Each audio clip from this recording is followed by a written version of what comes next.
Military Broadcast Radio, the station that's giving veterans a voice. Find us on the web at mbradio.us. Think of all that time. Every wait in the winter. All that time. No one else saw. Every sprint in the summer. Think of every sacrifice.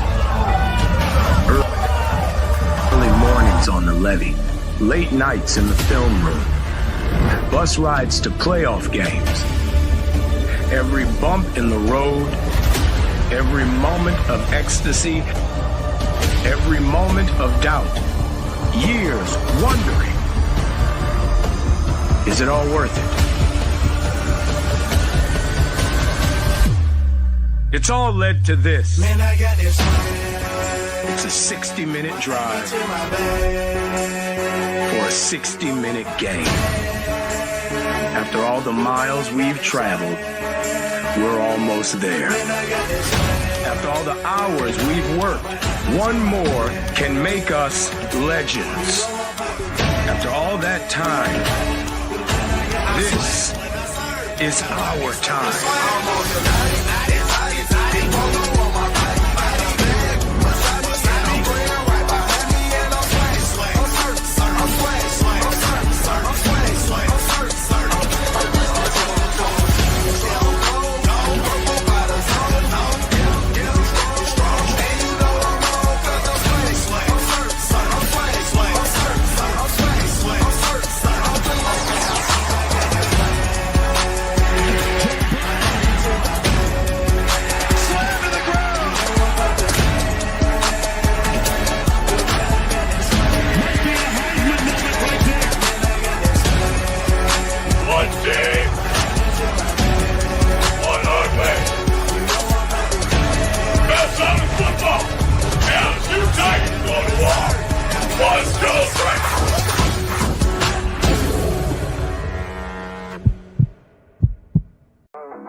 Caveman on the line. HG got the stats. No filters, no suits, just facts on blast. He seems like no nonsense guy. Like re-emphasize that for the Saints fans out there on TikTok. Caveman. What did you just say? The rebuild starts right now. Marshawn Lattimore's gone, so the defense, like we're not getting any better. To the left, got the edge and grind. We break it all get it down into like Smith. What a pass! That's it! Daniel Smith with the game winner! Oh my goodness! And that is why you have Aaron Fry pass the ball in. We roar from the base to the backfield floor. No filters, no fake control.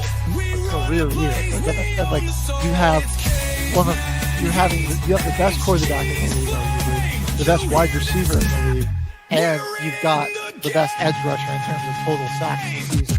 And you're 4-7, and your playoff chances are hanging on that. HG on deck, stats loaded and primed. Reading the field. Let's make it interesting. We're making it interesting. Come on. Give us the freaking one. Breaking down ball like a heat wave blade. Oh, let's go! Oh, no. Put him in there. Did not put him in there. We see through the hype. Call out the Warriors.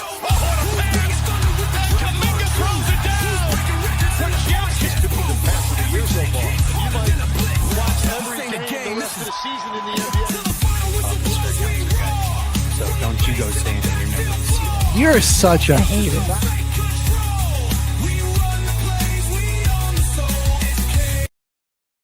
The station where our veterans' voices are heard, MBR Talk. Hey, thanks for tuning in. Welcome, Quack. Program are those of the speakers and do not necessarily reflect the views or positions of any entities they represent. Find us on the web at mbradio.us. For your You are looking live at Till the Final Whistle, everybody. HG and Caveman back in the house for season 2 of the Football Frenzy, everybody. Man, we need the time to talk about all these games. There's just so much football going on every weekend. Real quickly, let's just go through the scores from week 3 of college, because we had some pretty big matchups in this one. Indiana, though, walking straight through Indiana State, 73-0. nearly putting up 100 points in this one. Ohio State comes out 37-9 against Ohio. Penn State beats Villanova. I didn't even know Villanova had a football team. Right, that honest. 52-6. That was a surprise there for sure. 5 turnovers. I gotta give for DJ Ohio Lagway credit though. Hey. Against Ohio State, they had that game was close for a little bit. Then Ohio State pulled away like really late. So thanks for tuning in, MJ. Welcome in. Yeah, we'll dive. And you were mentioning it, 5 turnovers for DJ Lagway. We'll dive into that disaster class. Yeah, but LSU comes away 20-10, getting the home victory in that one. They're at 3rd ranked in the country. Oregon, the 4th ranked team, taking down Northwestern 34-14. And our next matchup, this one I do want to dive in. I want to see your thoughts. We're going to talk about it later. Does the one loss for South Florida, does that really affect their chances of making it into the playoffs too much? We'll look at the other teams' schedules and kind of take a look at the top 12, but they go down to Miami 49-12 on Saturday. Unfortunate. The next game was probably the best game of the weekend aside from Texas A&M, Notre Dame. Georgia, Tennessee going to overtime. A thriller here. Georgia takes it 44-41. Tennessee cannot get over the mountain that is Georgia. No. We're coming up on almost a decade straight of losing to them. Dude, the last time Tennessee beat Georgia, Calvin Ridley was attending the University of Georgia, dude. and Joshua Dobbs was the quarterback for Tennessee. It's been a while. It's been a long time. Jesus. Speaking of some high-profile quarterbacks in college right now, our boy Arch Manning, he didn't really have the greatest game against UTEP, but they come down with the win, 27-10. Yeah, it's good. It's a longer season than people think. We'll see what happens. We'll definitely have to talk about draft stock for Arch Manning and what the rest of this season is going to need to look like for him to. Yeah, can you even really say that he is the consensus best quarterback in this class? Who knows? Who knows yet? I really don't think so. I mean, if we're talking purely off of just how the first 3 games have gone, I mean, I would say Carson Beck has been. Honestly, I completely agree with you. He silenced a lot of haters. Probably went through a lot in the offseason. I can't really say, he just kind of got made fun of online and his girlfriend broke up with him kind of thing. But he did go through a lot of hate in this offseason. He's kind of proven a lot of doubters wrong in this season. And it may have been the right decision for him to go back and just transfer schools and get another season under his belt. Texas A&M, Notre Dame, that one was a barn burner. I want to hear Jimmy's thoughts on Notre Dame's start. I hope he's in here when we get into that game. I mean, 0-2, you hate to say it because they went to the national championship last year. We had a number of 2-loss and 3-loss teams in there, but without an actual conference for Notre Dame, man, I mean, it makes it way harder. Playoff is just about out of the question, I think, for them this year. Illinois looking like they might be a real sneaky team. They're 9th ranked, 38-0 win on Western Michigan. Altmaier. I still don't think they've played anyone yet. Not yet, not quite yet. They're getting into their conference games. Hopefully this weekend, because I want to see him face a true matchup so far, like South Carolina did. Right, taken down by Vanderbilt, 31-7. Dude, Sellers did leave the game early. Give them that, but I mean, statement out of Vanderbilt. And I think that there's more problems for South Carolina than just your quarterback getting injured. Yeah, there's a lot more problems. Georgia Tech, shocking 1-2 start to the season for a team. Clemson Tigers. Yeah, a huge, major upset. Haynes King was throwing all over him, dude. 20 for 28, 211 yards. Not to mention, he also had 103 rushing yards on the ground. I mean, this guy. Yeah. I mean, Georgia Tech, they've just been they take down top 25 teams consistently. That's what they've been doing ever since their coach, I'm blanking on his name, got there a couple of years ago. I mean, they have the most ranked or the most wins against ranked teams out of any college in the country. That so I mean that in itself says a lot about them. They could be a sneaky team in the ACC. Do they match up with Miami this year at all? We'll have to check. We'll dive into their They might be schedule. able to get up in the playoff this year, honestly. Oklahoma, 42-3 win over Temple. Have they really played anyone yet? They beat Michigan last week. Remember? That's right. Oklahoma, man, this team's looking more and more dangerous. I did, Jimmy. You missed the show last week. That was the first week I had it cut. The dreads are gone, man. It's gone. It's all gone. I didn't lose a bet or anything though. Just wanted to cut it. Change your pace. I might have a buzz cut here soon. I'll let you know what's going on with that in a little bit. Iowa State and Arkansas State. Cyclones, tired team. They're a tired team.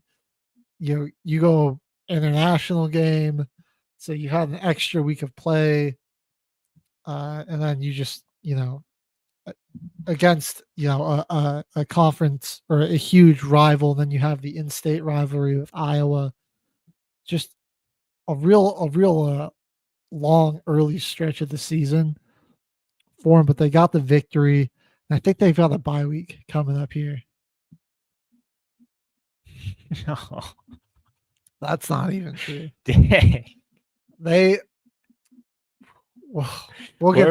got some games to talk about in the NFL too. I'm saving that. I'm saving the best for last. We're on college right now, dude. Arkansas, they almost did it. Almost took down Ole Miss. This one was a game here. This one was a game too. Football gods won't like it. We'll see. Yeah, I thought Arkansas had them, honestly. But good job by Lane Kiffin and those guys. Some defensive concerns for him, but that Chambliss, man, Division II quarterback, and he to the SEC. Really great story there. And a real good team Ole Miss has got here. Alabama proved us wrong last week. We had Wisconsin to be a sneaky upset, one of our sneaky upsets, and that one was ugly quick. This was like 31-7 before halftime. Yeah. Notre Dame sucks. Oh yeah, once we get to that breakdown, I want to hear your thoughts on how their season is starting. Almost through a recap of the top 25 scores, though. So we're going to go Utah taking care of a pretty bad. Well, actually, I wouldn't even say bad. This is probably one of the better Wyoming teams that we've had here in the past few couple seasons. Yeah. But so solid win there for Utah. And that's going to be the debate we're having today about Notre Dame, because I mean, I think like for them to even have a chance, they can't lose another game, obviously. But then it's gonna come down to like them not having like any conference play, not having a conference championship to play in. I mean, we'll see. I mean, who knows what the committee is gonna do? Texas Tech blows the doors off of Oregon State. The Pac-12 in some dire times right now. It's only a 2-team conference still. Reinforcements are coming. Don't worry, Oregon State and Washington State. Michigan team battle beats Central Michigan by 60 points. Good bounce back win there against a lower school to get back on track. Go to 2-1 on the season. Their offense needed this one. Auburn got into a bit of a duel here with South Alabama. This game a little closer than you'd probably like it. I mean, it was 28-9 at half, and then they came out lethargic in the second half, and you're like, South Alabama just never quite felt like they were out of it, but they just couldn't quite get anything to go in. So not a bad win there for Auburn, but just kind of a weird one there. And then round out the top 25, Mizzou just smashed Louisiana 52 to 10. Oh my God. But let's get to it. Let's jump into Notre Dame, Texas A&M here. It's going to be really difficult. And it's like these are hard 2 losses to hold against them because it is. These are wins that you needed, honestly. I mean, Miami, that one was on the road, week 1 of the season, and on a weird day, like a Sunday rather than a Saturday. So kind of weird there. But this one, I mean, I think this will be killer just dropping it at home. Yeah. Defense sucks. You lost 7 starters and you lost your defensive coordinator, Al Golden, with the Cincinnati Bengals now coaching their defense, which has been surprisingly all right to start the year. A lot better than last year. Right. A million times better than last year. So, right. But yeah, Notre Dame could not stop a parked cars. I think it was you who said that. And Marcel Reed with just like he was having a lot of trouble completing his passes. He was 17 of 37, but like he hit a number of big ones. Yeah, like the hard throws, tough ones to make is what really the passes that he completed in this game. And I mean, when it was really like, I felt like he wasn't all too great in the short to intermediate. He wasn't super accurate there, but he was hitting throws. He was hitting more of his throws down the field, and then it was just like when they did get like a shorter route, the defense just wasn't rallying to the football, and big plays just came out of that. Mario Craver carved them up 207 in the touch. My God. Look, this is a good A&M team. They've really got. I still like. This was a quality win for them on the road. I'm interested to look at their schedule, see who they got. But this is a team. I still feel really confident about this team making some noise and potentially winning the SEC this year. I like Craver's good. Concepcion is going to be a high draft pick this year, and he had a really solid game here. And then, honestly, more of a quiet day out of Reed on the ground with his legs, but when he wants to run with the ball, he really can. I mean, he can, dude. He is more of a runner than the passer first, and this one he just got it. He got it going, and like that. That's where it's like Notre Dame did a good job of like not letting him get into rhythm, but man, when they just let so many big plays up there. It was problematic. The only way Texas A&M really was able to sustain a lot of their drives was getting big plays off. Yeah, I'll say CJ Carr.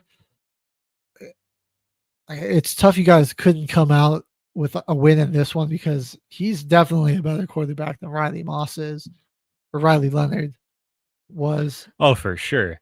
100%, honestly. He's able to throw the ball a lot. Much better passer. True freshman. So, I mean, he's only going to get better, and like you'll have him for a couple more years. And so I thought, I mean, he was pretty impressive. And this one did have the one pick, but that was, I won't say entirely his fault. I mean, he probably should have ran when he instead of like stopping and trying to throw at the last minute, but that wasn't a completely uncatchable ball. So I'll put it like 50-50 on there, but he probably should have ran with that one. I mean, if Notre Dame plays a team with a really bad rush defense too, I mean, Jeremiah Love and Jadarian Price are just going to eat up. Both of these guys in this game were pretty insane. 94 yards of the touch for Love, and Price had 68, 2 touchdowns. I mean, and they're pretty active in the receiving game too. So I think That's good upside in the backfield. They should have ran it a little bit more with Price. I think the defense was more keyed in on Love. Yards were just harder for him to come by. And like Price was just when it was you running in between the tackles, I think he was just doing a better job of getting downhill and finding those lanes, hitting the hole quicker. Yeah, just find the gap and hit it. I think he probably deserved more touches in here in this one. I think it was just like Love ultimately at the 94 yards and a touchdown isn't a bad game, but in a game like this, they were lacking some explosiveness in that running game for sure. That we're pretty used to seeing here with Notre Dame. But Malachi Fields, I'll say, is cementing himself as the sure number one receiver there. I would say, and the tight end Eli Radon was just always open. He was super reliable there, super reliable target there for Carr. Yeah, I mean, great back and forth game. Some good plays out of the special teams. Offense did look really good, but could not stop a parked car there on defense. Let's take a look at the Irish's schedule, though. It's hard, man, when you lose eight starters like that. It's tough. What do they have coming up?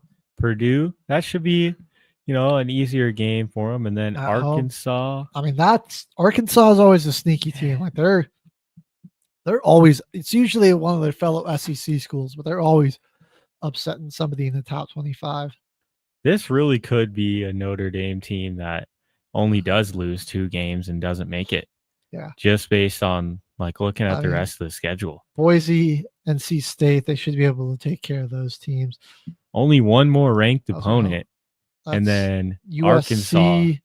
Which USC, I mean, that's a rivalry game. USC does have a pretty good team this year.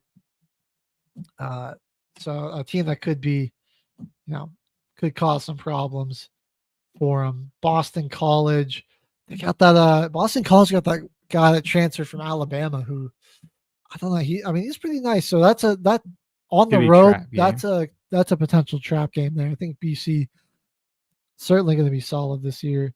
Navy, Pitt, Syracuse, Stanford. For Notre Dame, that should be a good. They should be able to finish out the year and win there. So I mean, really looking at it, I mean, going on the road to Arkansas and to Boston College, I think could be some tough games. And USC potentially could cause some problems for them. They got what was his name, Jordan Mailata there, another year at quarterback. Lincoln Riley coaching him up. So I wouldn't write USC off, but yeah, I mean, really easy chance that Notre Dame runs the table for the rest of the season here. And they really had to come out of their stretch, man. 1-1 to have a shot here. Yeah, it's really, I feel like that schedule is going to make it hard for them to get in, even if they do win out. I mean, unless we see we're going to have to see an uncharacteristic amount of 2 loss and 3 loss teams, I think is really where they're, which there's a lot of really talented teams this season that I can, I only see losing 1 game, a couple teams that got the potential to go undefeated. And I mean, Clemson, one of those teams that I thought could have done that, does have 2 losses, so you never know. Yeah, they're already 1-2 on the year. This one is honestly a tough conference loss that kind of really could put them out of it. This week here, they still got USF to deal with in the rankings, Miami there to deal with in the rankings. ACC, it's a lot easier if they want to get. It's a lot harder if you want to get 2 teams in there. Right.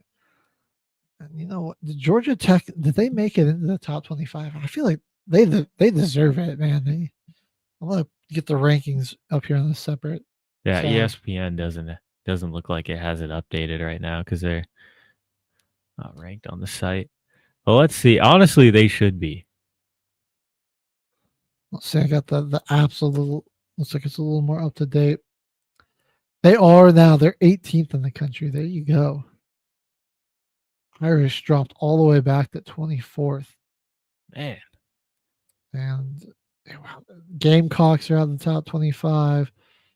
And Vanderbilt comes in at 20 now. Wow. man. A deserving ranking for Vanderbilt, honestly. Yeah, we'll get to them here, but more on Clemson before we take our first break here. It just hasn't looked super clean. No, not at all. Yeah, I like Klubnik just does not look super sure of himself in this offense. And they just haven't really been able to establish an identity so much running the football. It's it's a little bit of Randall, it's a little bit of Klubnik.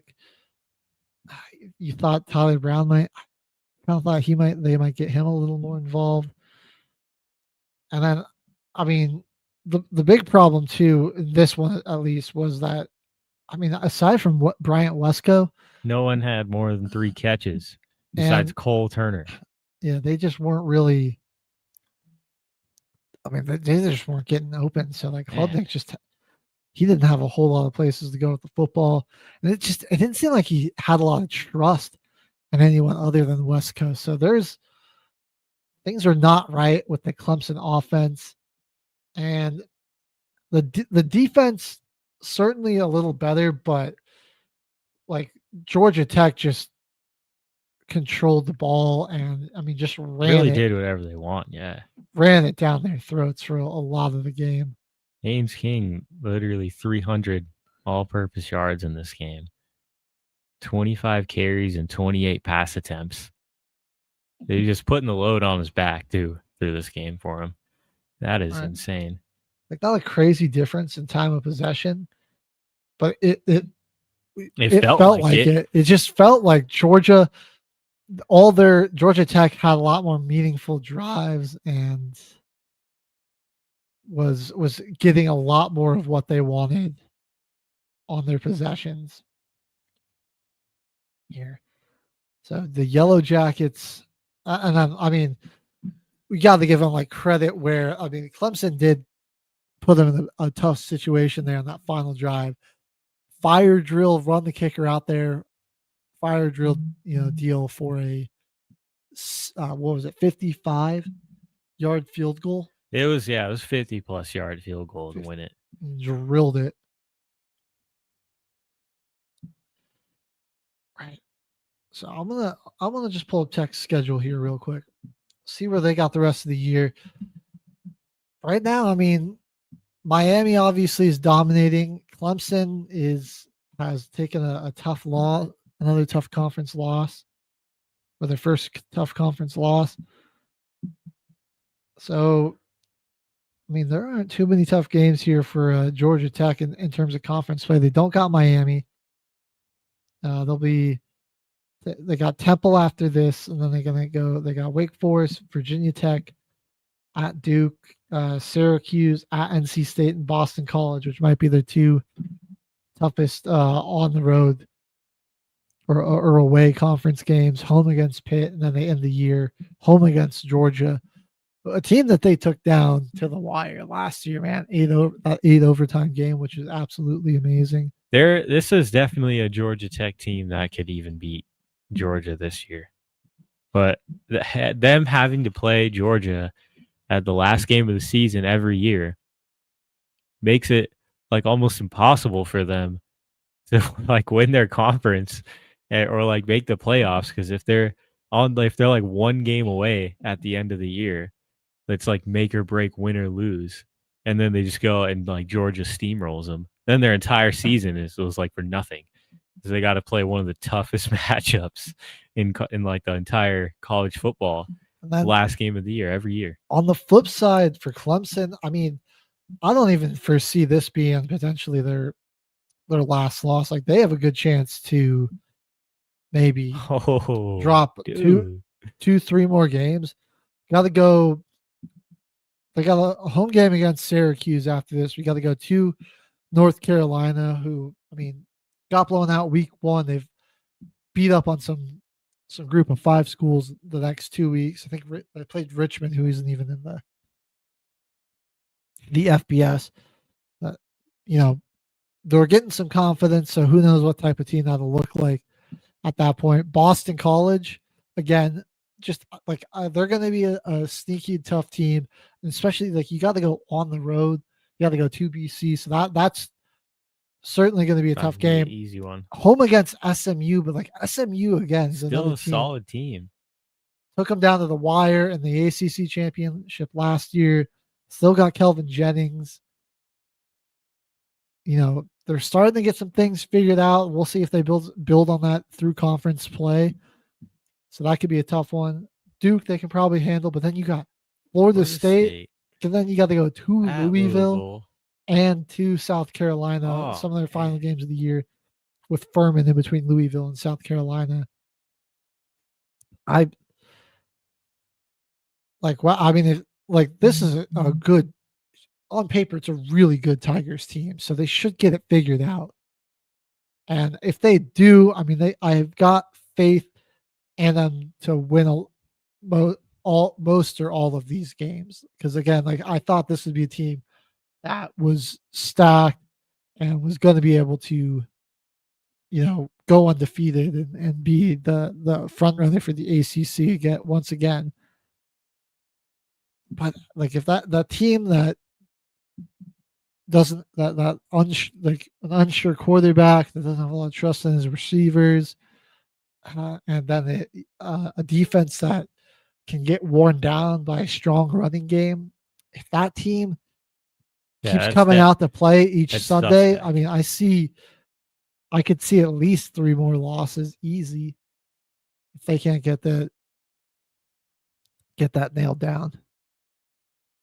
So we'll see. It's going to be tough sledding for the Tigers here, but Clemson, Notre Dame, 2 teams that were college football playoff teams last year that are, the hope of that it's hanging on by a thread. Boise is, they don't look very good. So as the group of 5 team, I don't think they're going to make it. SMU has regressed a little bit, unfortunately. So, I don't think they're going to make it. And we'll see, Indiana down here too. They're 3-0, but they haven't really played anybody yet. Now let's see what happens when they get into their conference right. play.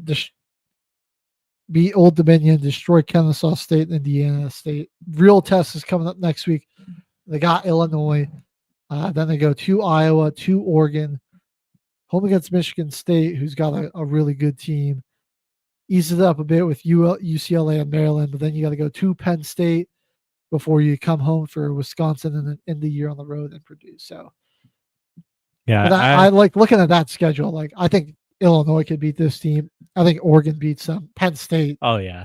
They're definitely not going to be as good as they were last year, and having this a lot harder of a schedule than they did last year. I feel like Michigan State could shock them too. I like Michigan State.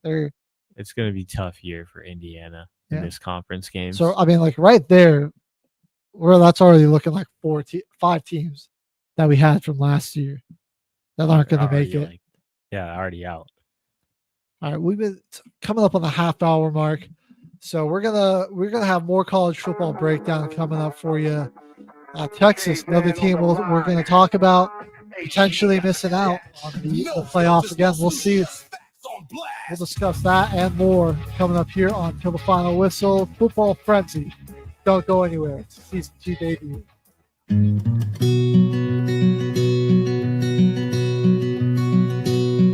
Could have slipped around the corner at my favorite coffee shop. Could have passed your Subaru in the Belcourt parking lot. Could have sat just feet away from me on a flight back to Tennessee. Few rows apart. When I tell you I feel lucky, believe that it's the truth. Somehow in this giant world you found me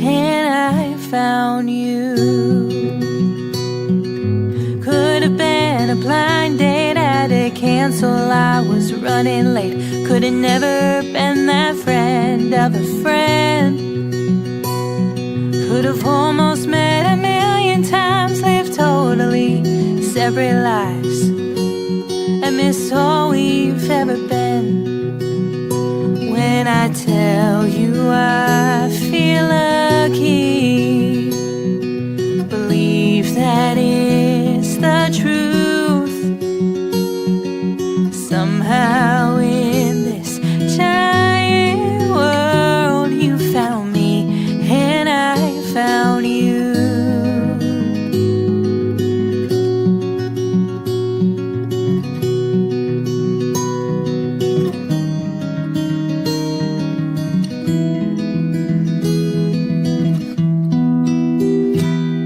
Could have never left the desert, had your California dream. Could have stayed back in the Midwest, you know I miss Missouri. Moved halfway across the country, now we're standing here today. I won't take for granted that our lives turned out this way. When I tell you I feel lucky, believe that it's the truth. Somehow in this giant world you found me and I found you. You found me and I found you. Penalty on YOU. Delay of game. 5 seconds before the show. But hey, thanks for watching. You are looking live at Till the Final Whistle. Man, we were talking about it on the break. I just quickly want to, before we get to the NFL, 104.3 The Fan was funny yesterday, doing their reaction Monday. And it's a little bit of that same thing for us here on Tuesday. We had a couple more days to cool off from watching our teams lose, though. But once we get into the NFL, we got some good content for you guys. And whether it's college or pro, man, if your team lost, won, whatever, if you're feeling good, feeling bad about them, yeah, call in, let us know how you're feeling. Let us know. We'll air out some grievances on air. Leave a comment, whatever you want to do. We want to hear from you guys. We want to hear how your teams are doing as well, and talk to you. We're gonna go and talk about Arch Manning and the Texas Longhorns here for a second because, man, pretty mediocre game. Start the season. I mean, he was the greatest thing, or before the start of the season, greatest thing since sliced bread.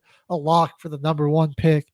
Texas Guaranteed. is going to dominate, go and win the national championship. He's going to go and go be the #1 overall pick. And now it's like, oh, you lose pretty badly and get dominated defensively by Ohio State.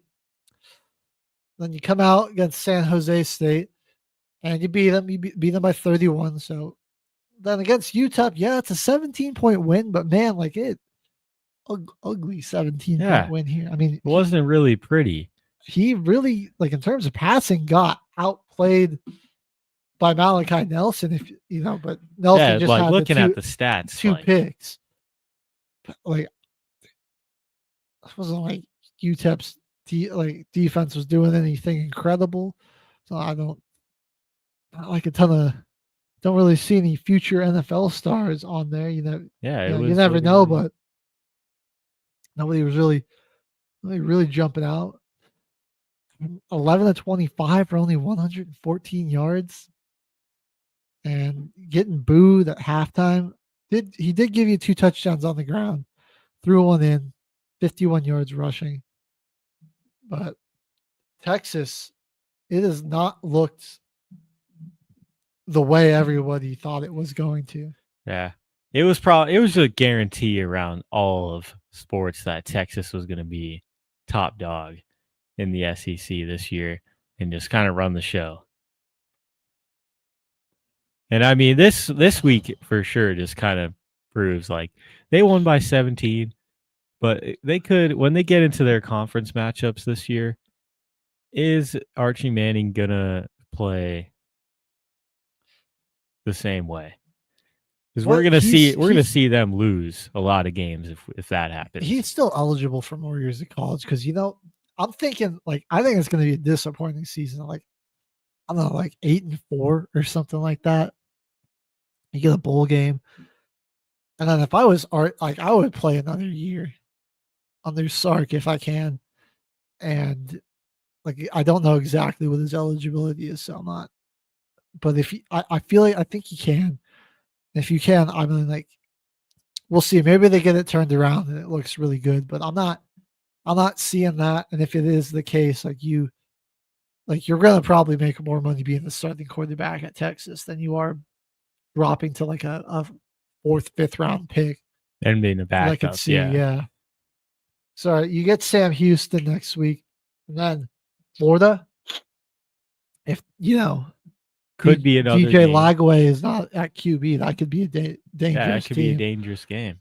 Oklahoma looks great, man. Oklahoma's going to make some noise. They might be Oklahoma looking like a playoff team right now. Red River rivalry game, so that's always going to be a tough one. Got the home field there, but yeah, I mean rivalry game against a team that's looking really good this year. On the road in Kentucky, I mean like Kentucky, it's another like going there to play. I'm like that teams getting into some trouble in Kentucky, man. So watch out for Mississippi State. I mean, they had a pretty Looking good lot win better than last year against Arizona State, so certainly not a team to sleep on. Vandy, I mean, Vandy's looking good. Their last 4 games for Texas, man, they could lose all of them. Georgia, Vandy at Georgia. Arkansas could just punch him, uppercut him in the mouth. They wouldn't even expect it. And then A&M last week of the season. Holy crap! That is a brutal 4-game stretch to end the year. So hopefully you get it tuned in here against Sam Houston State before you get into the meat of your conference play. Getting the layup here. Not even a layup. This is Dwayne Wade lobbing it to LeBron James. This is his team's second year in FBS. This is their second year. You guys better absolutely lock it in against Sam Houston. I'm feeling good again about the Texas defense. That's looked pretty good. Even with some of the guys they lost, I think they still got a really good defensive unit to compete in the SEC. But the running game after you lose Jaden Blue and what was the other guy's name? He's gone too, I believe. They both got drafted. I'm pretty sure they still have you're talking about Simpson, right? Is that his name? Something Simpson? They still have James Simon. Oh. Okay. Is that they must have had another running back draft. No, it wasn't Simon. I'm like blanking on his name. It was like a nice kind of dual thing, but Blue did definitely take more of the carries. If you know what I'm talking about, leave it in the comments. I'm blanking on the guy's name. But the running game for me hasn't impressed since they lost those 2 guys. I mean, they did have 227 yards, but it was just get like a plethora of people doing it together. There wasn't really a clear-cut number 1 back, and it was just like 55 carries, 227 yards. You're just not going to probably be able to do that against SEC fronts. Yeah. I just wouldn't imagine. So and then they lost Isaiah Bond and Matthew Golden. Nobody's been blowing me away with the wide receiver play. Parker Livingston's definitely shown some flashes. Ryan Wingo as well, but nothing's blowing me out of the water really here on this Texas offense. So to feel better, I mean, like if I was Texas, I would like want to be able to score like 55 plus at home against Sam Houston to really start to feel good about my offense. Again, if not, like if it's another like blowout, but you're like really like that, you're a top dog SEC school, and that's how much you won by type blowout, like where you're like that feels like it should be bigger. Yeah. Gonna definitely be worried. Well, but Florida might be a layup for him. We're gonna just get into that and talk about this real quick. Yeah, 5 I was turnovers for Lagway in this. Man, I was feeling good about Florida going into the year. I thought DJ Lagway was gonna take a leap as a passer. He was injured all year. We never really got to see him. But like when he was healthy, at least a little healthy, it was that's what made people think a lot of stuff that you like to see, and you're like, oh my god, you get a whole off season to work on some of the decision making, the processing, and to just become a little bit more of a refined passer in terms of like the intermediate and short game, and just being a little more on time and on rhythm. Because he had great athleticism and an absolute cannon of an arm, but like he was rattled, and he was just throwing up presents all game. I mean, there was gift wrapped. Not really any interception that I can say was not basically 100% him. I mean, there's a few where it's like maybe one or two where you're like the receiver might have been able to make a play, at least knock it down or something. But now, like for the most part, it was just sailing them over his head, or like put them too far out in front or behind his receivers, and just like they're getting tipped. It's like at that point, he had some fumble too, did he? No, he did not. Okay. At that point, your defense is keeping you in the game enough where you're only down by 10. Defense. Why are you not running the ball more? At least even not with Lagway. To just create something with his legs, get his confidence and rhythm going. He had 9 carries in this game. He threw 5 picks, but they're letting him throw the ball almost 50 times. Here's the crazy thing: is what the heck? Florida was probably the better team that night, and the only reason they lost is because their quarterback was playing like a moron. Like, put somebody else in there and you run the ball a little bit more. They're in the game. Very different story. Like LSU scored 7 points in the second half. They could have won. Florida could have won. Coaching really at this point, because like Billy Napier, dude, get your quarterback is spiraling. Like, let him get out of his own way. Stop throwing it 49 times, dude. Hand it off a little bit. It's like thinking to yourself, how many interceptions is it going to take before they finally are like, hey, Jaden Baugh, 10 carries. That doesn't even make any sense. They have 5 interceptions. It was like, they're trying to get it all back at once. It's like, this is not the type of game that you're in. You got to put like a methodical drive together. And I mean, like, he did like a disregard for the checkdowns, it felt like, and I didn't like it just didn't seem like he wanted to call any plays to like set him up for an easy one, man. Like, not too many screens or just like something short, like some quick hitters, like just nothing. It was like, yeah, let's just keep having them push the ball down the field while we don't really try to run it. It was like LSU didn't really do anything shocking offensive or defensively. I mean, it wasn't like these were incredible plays by the linebacker every time. I mean, like there was, or the defense every time to get these picks. I mean, there was like definitely some great reads on the ball and some good plays made there, but it wasn't like this was a dominant performance by LSU. It's just like Florida just kept handing the game away. Yeah.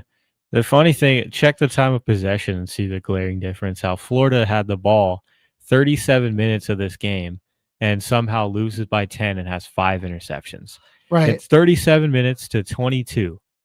And the team that had the ball the most lost and only ran the ball 27 times with 50 passes. Like, they outgained them. They had, 13 more first downs. They had the ball for like almost 16 more minutes than LSU did. The penalty battle was pretty even. Like, it wasn't a huge advantage. Like, it was only maybe slightly more penalty yards for LSU. And And I mean, like LSU was 4 for 14 on third down. Just all these opportunities that Florida just could not take advantage of, because they go 6 of 17 on third down. They have the five turnovers. Just like LSU won this game by just not making the big mistake. Yeah. And just, I mean, they just had to play it. They just really had to play it cool and kind of let Florida beat themselves. And hey, sometimes you just sometimes that's just what you got to do. You just got to, I mean, like, it's not all going your way. You got to just tighten it up, play it safe, trust your defense, trust in your coaching, and especially when you see the other teams just out of control over there and has no idea what they're doing. You just worry about yourself and let the other guys beat themselves. So that's what they did. That's why LSU's got championship caliber and championship pedigree. This game definitely puts Napier, just probably might be gone. Most likely will be the first coach fired at the end of the season, because if he makes it through the whole season, you just allowed this kid to do that. They have a gauntlet. He's really talented. DJ Lagway can get it done. This wasn't his day, and his coach just let him continue to beat himself up on the field. I think it's completely on Billy Napier. Like the clips of him having him over, talking to him on the sideline before they get the ball back and he throws another pick. It's like, what was even said? Yeah. At a certain point, like dude, how long have you been a coach in college football? You got to just see, like, okay, this kid is on the road. He's in his head. It's a young man out there, dude. You got to maybe just, it's a learning experience for him in this league. So, yeah. You gotta go to a different option. You gotta try something, and just like with these college quarterbacks, like some of them, once they get in their own head, like, I mean, like it's gonna be impossible to get them out in the game. And like you're just gonna have to let them sit to the side and calm down and put the backup in and see what they can do.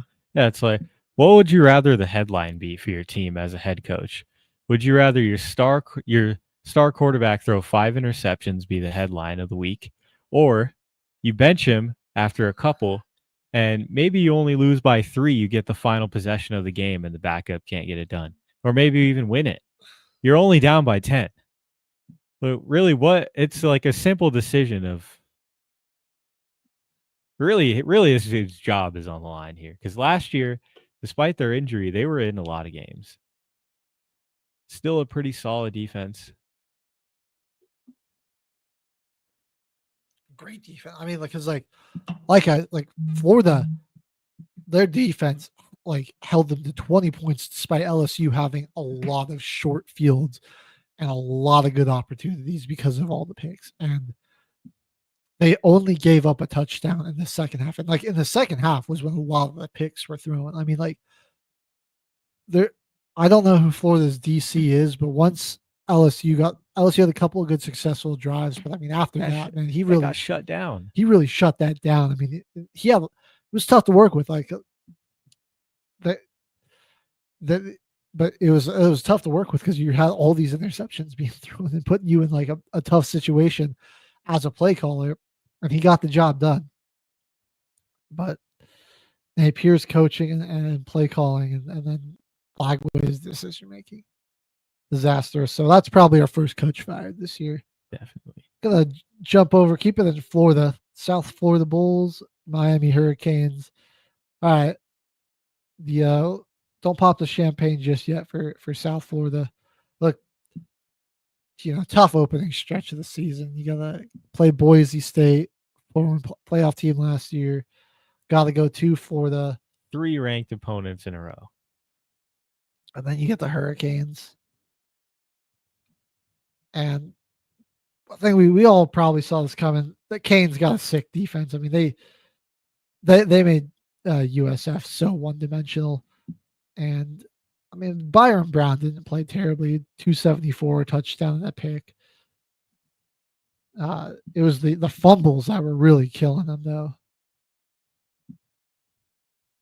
Or, sorry, not the. Yeah, the fumbles were, or the fumble killed him. Not fumbles plural, just the one fumble, and just unable to convert on third down a lot was a big problem. And they got behind the sticks a lot too, because that they would just have some negative plays and it just put them in a bad situation. Yeah, they couldn't really run the ball at all. Couldn't establish the running game. Just made it. They put it all on Byron Brown. Yeah, it was all on him. And Miami just controlled the ball too, like 39 something minutes to like, what was it, like 22 for them, 23 to 36 rather, in possession minutes. So yeah, Canes are definitely a playoff team this year. Back looks great there. The 2 interceptions were a little concerning. It was just, I think he just got a little careless with it. You're winning. Yeah. And it was, trying some things. He got a little bit of a head to him, but an ego. So I've got confidence to look at that taken care of. Mark Fletcher taking over for Damian Martinez, who went away in the draft this year. I mean, stepping right into the shoes and filling them. And Miami as a team, dude, 38 carries, 205, 4 touchdowns on the ground. That to go with 371 passing yards, 340 for Beck, and then Emery Williams came in for a bit because Beck got a little shaken up. And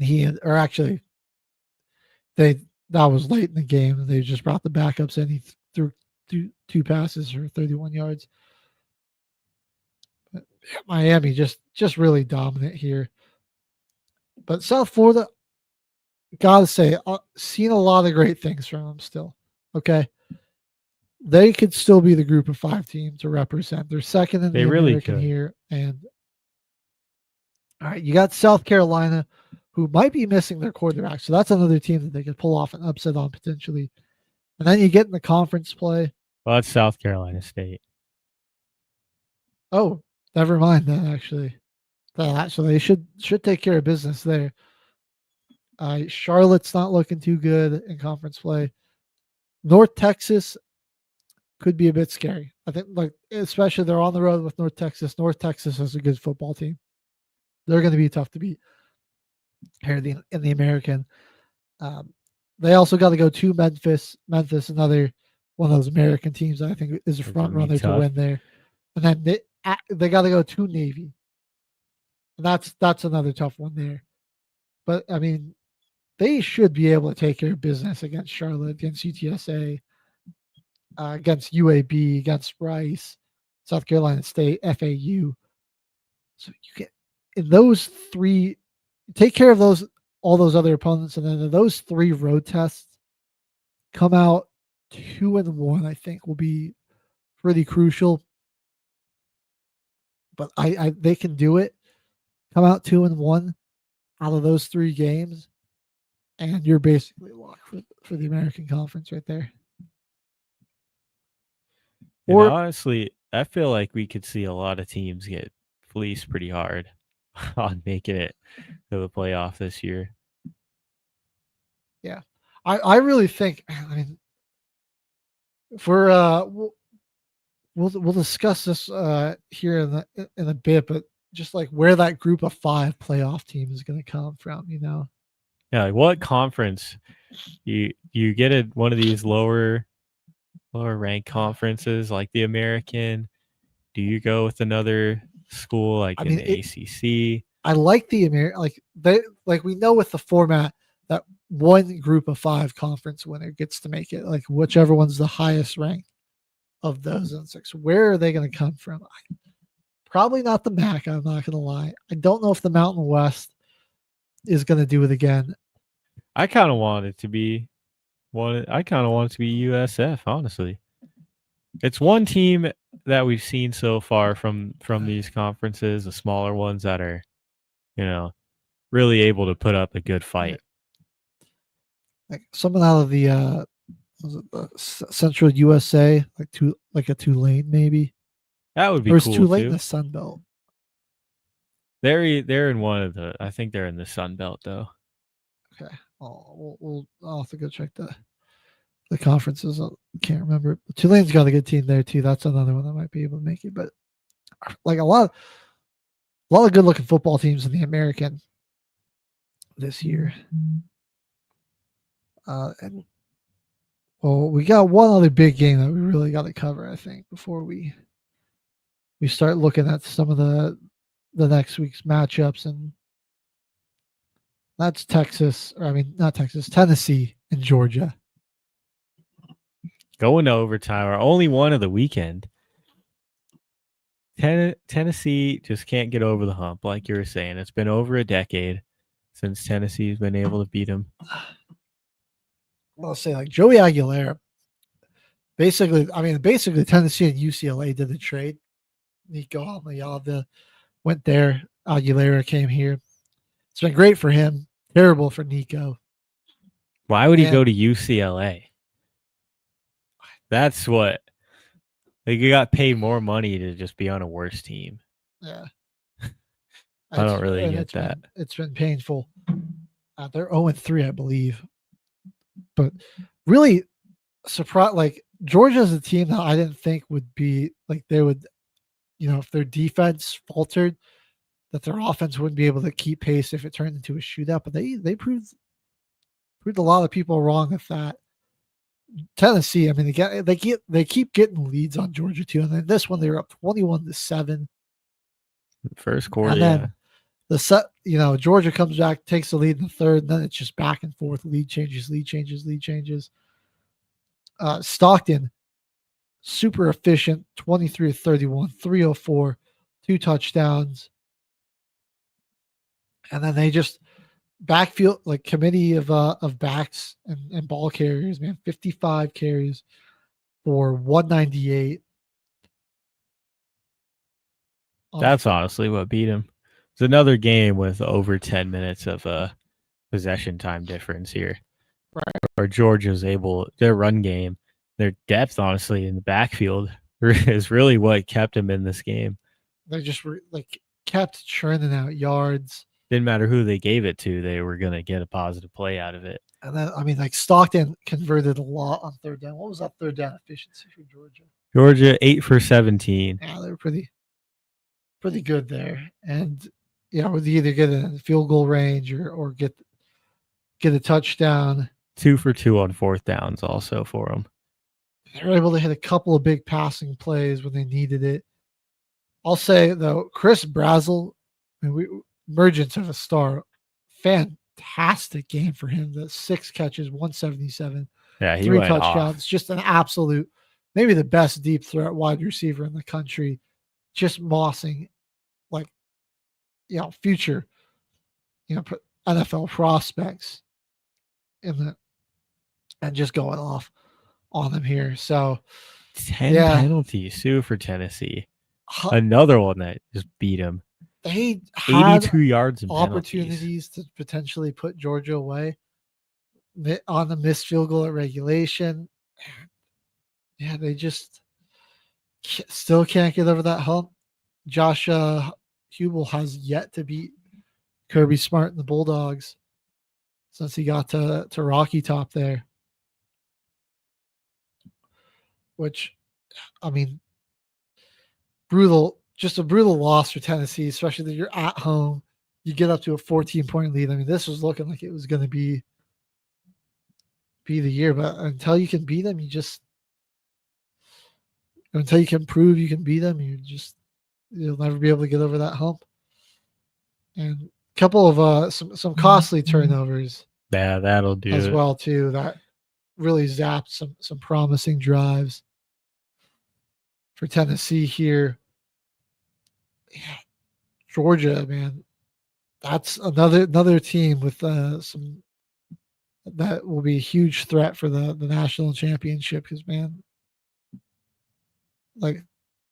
They shut up even more for me in terms of national championship favorites because they're Georgia. I thought they'd be in the mix because of their defense, but man, if their offense can play like this for most of the year, wow, this is gonna be a scary team.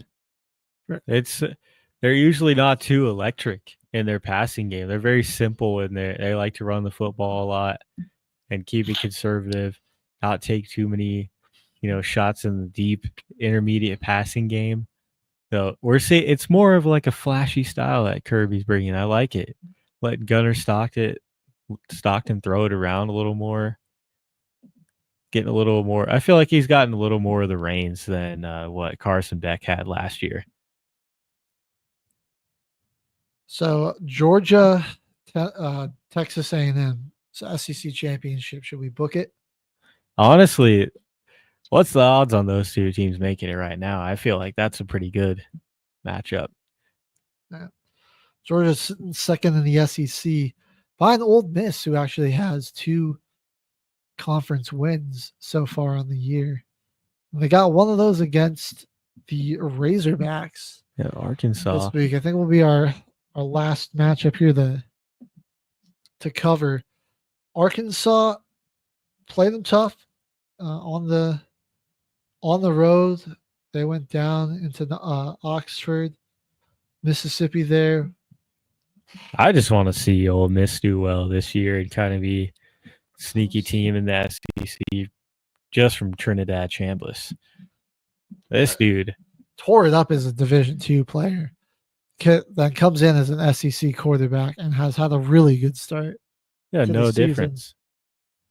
Throws the ball pretty well, and he's a big weapon with his legs there too. And Lane Kiffin dialing up some good play calls for him. I liked a lot of what I saw from him. On the other side, though, Taylon Green, another. It was a bad game for him too. Yeah. Yeah, another great dual threat quarterback. 400 something yards total, all purpose, 14 carries and a touchdown. I mean, Arkansas is going to make some noise, and it's likely going to be on the arm and legs of this kid here. He's got a lot of talent, and he just brings a whole new level to this offense here, and really allows him to be explosive and score a lot of points. So they're gonna upset somebody here in the SEC and really ruin their season.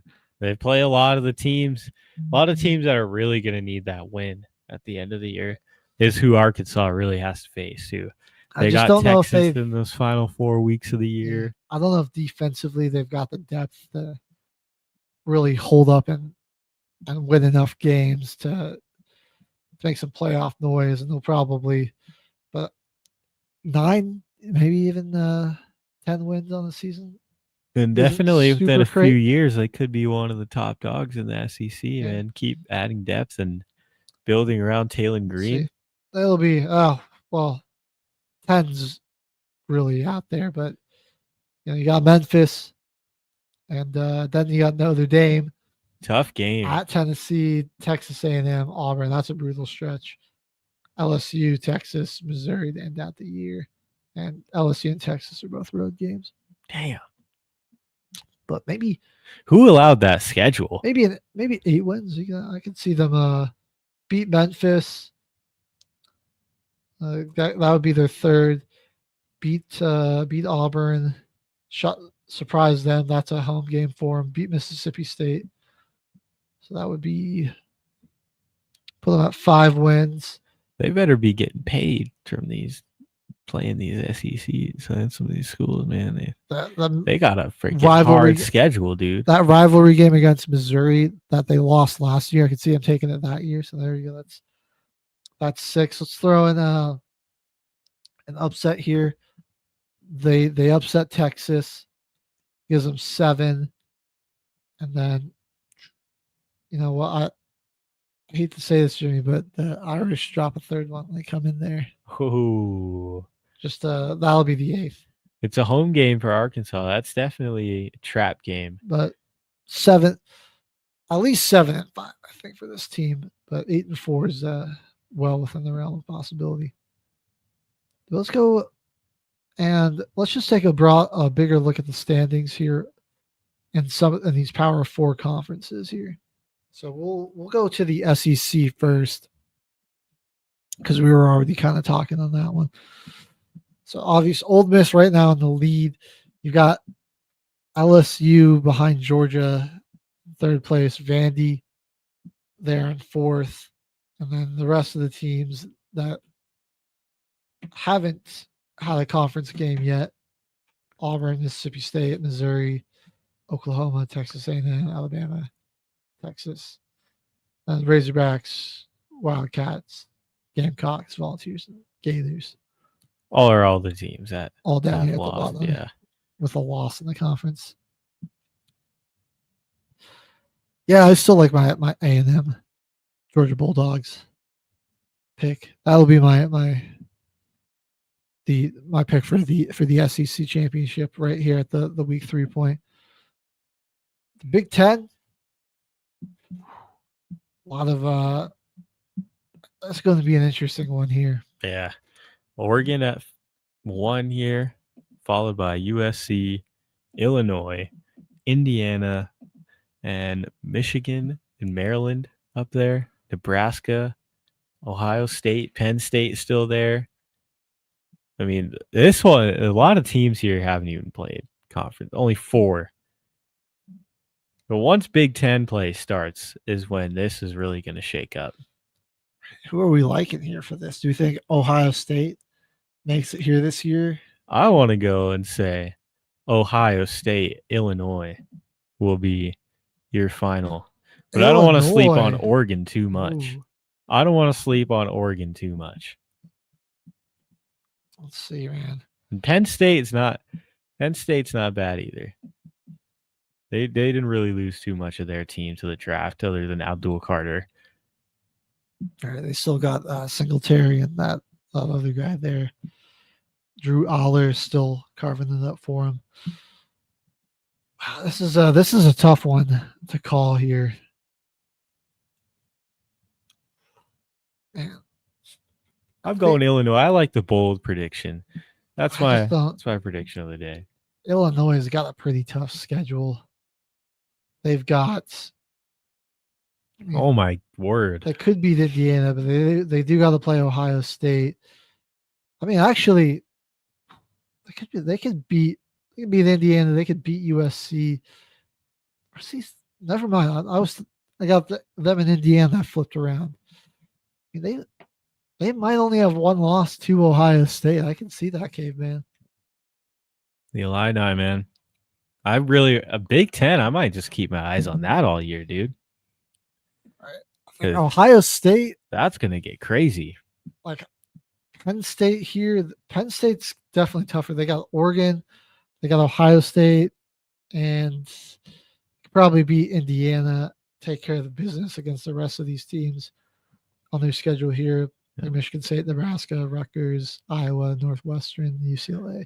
Keep your eye on Patrick Mahomes Jr. and Nebraska too. Looking at their schedule, they got Michigan State, at Maryland and Minnesota. They got USC, Penn State on there. They could possibly shake it up. Give me Ohio State as the first team, and then give me whoever wins. Let me just double check. Who's Oregon got? That's one. I don't want to sleep on Oregon. Still made the playoffs last year. Still got a lot of NIL money. I mean, give me.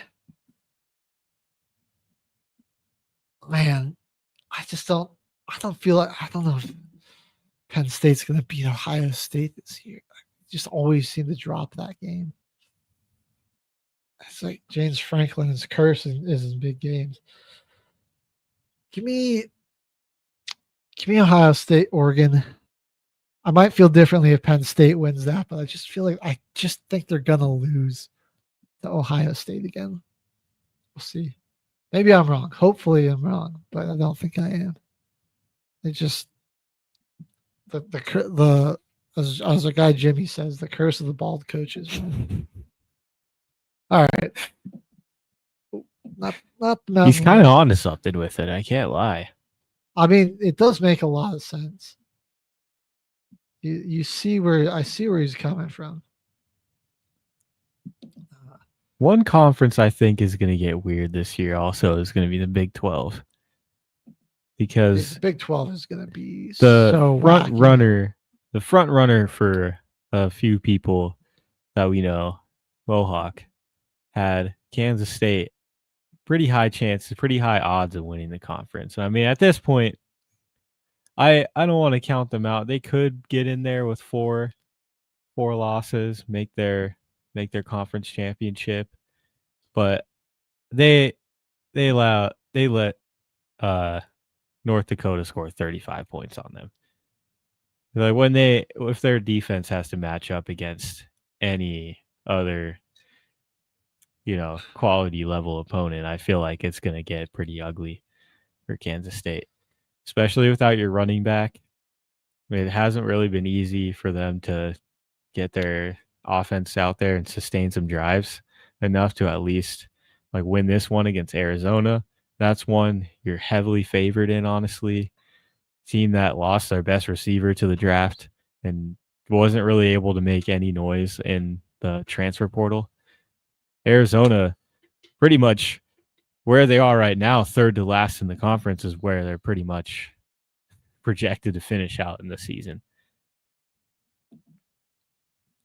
So, I mean, this conference is really going to get crazy. Houston beats Colorado. Houston looked pretty dang nice. Texas Tech, Utah, both ranked. BYU could come out of nowhere like they did last year. I mean, we really got a lot going on here in the Big 12 too. I think Iowa State's going to be one of the teams. I mean, you look at their schedule. Arizona, I think they can take care of them. Cincinnati, yeah, they got that.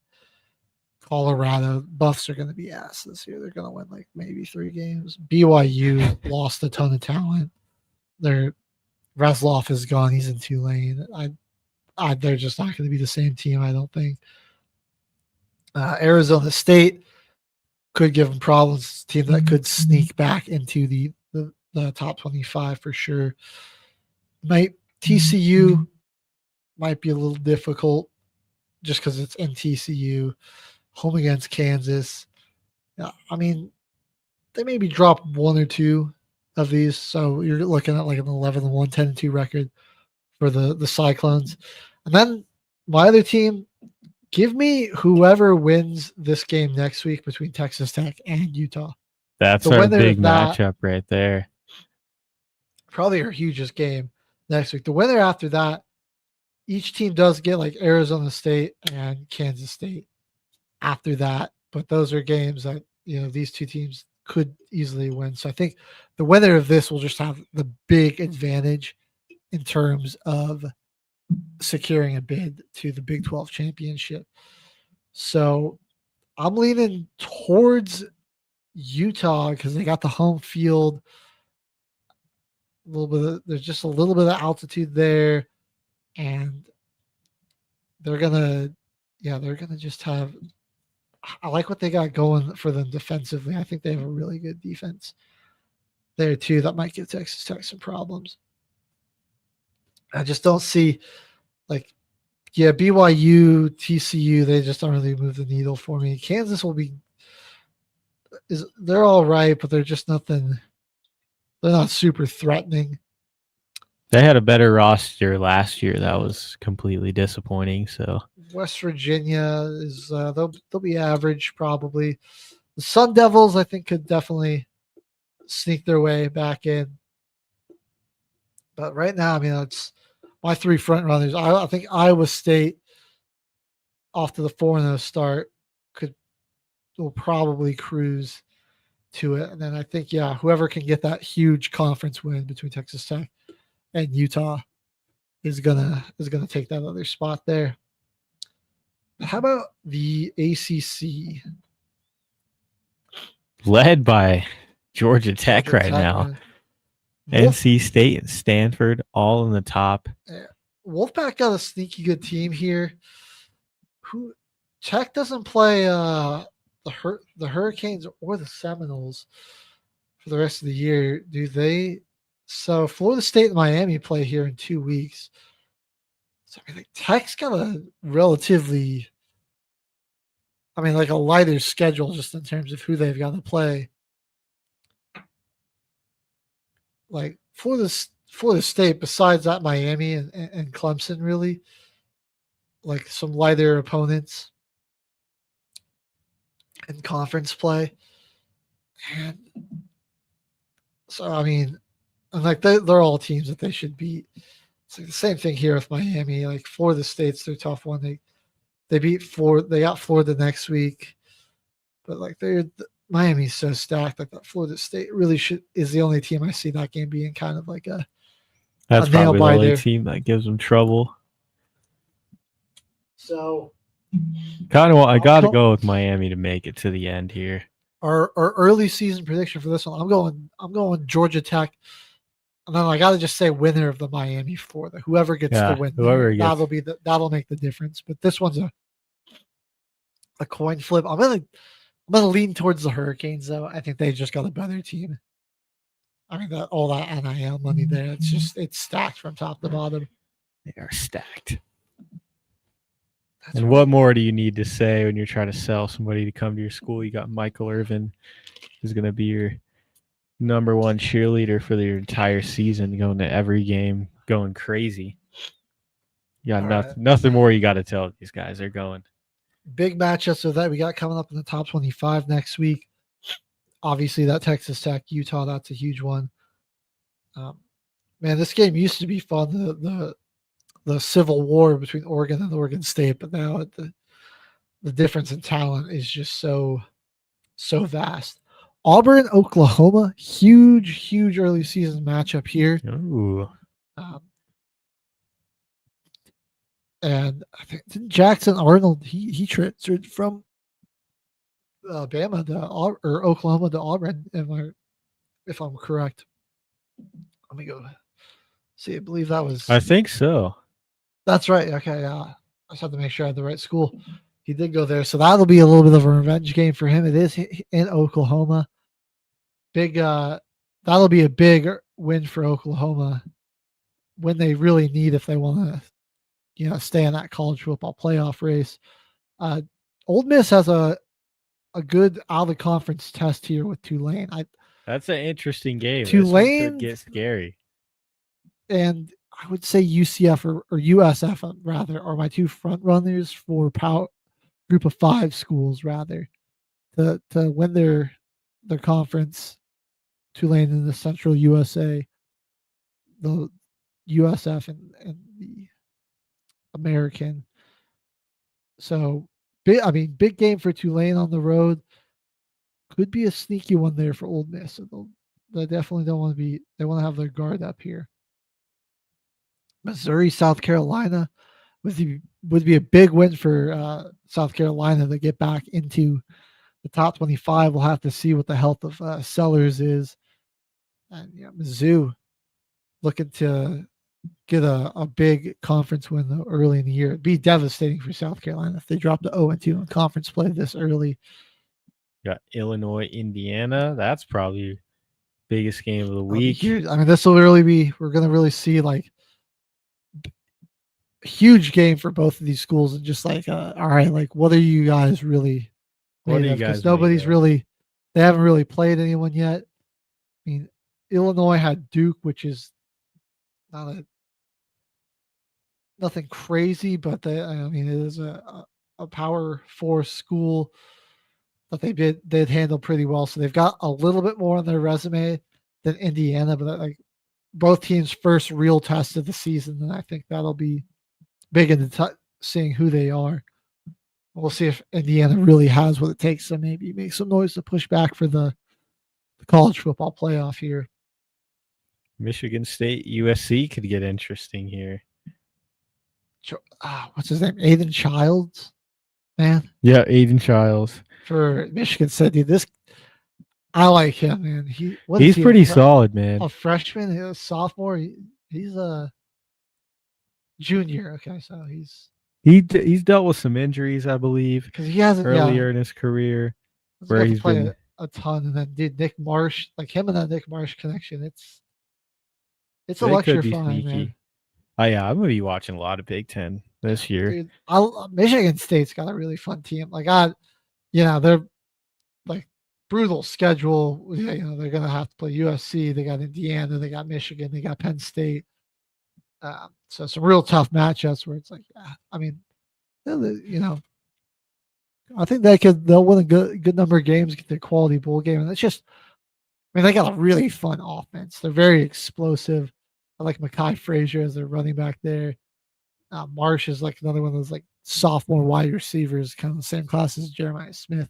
Like those guys are just super electric and fun to watch. So that's like close it off there. I mean, big test there for USC, and it's this is the Trojan War, actually. Like Yes, it is. Spartans and Trojans, man. So the battle for hell of Troy. So those are big matchups here within the SEC. But we've been going for a while again, so we're gonna go ahead.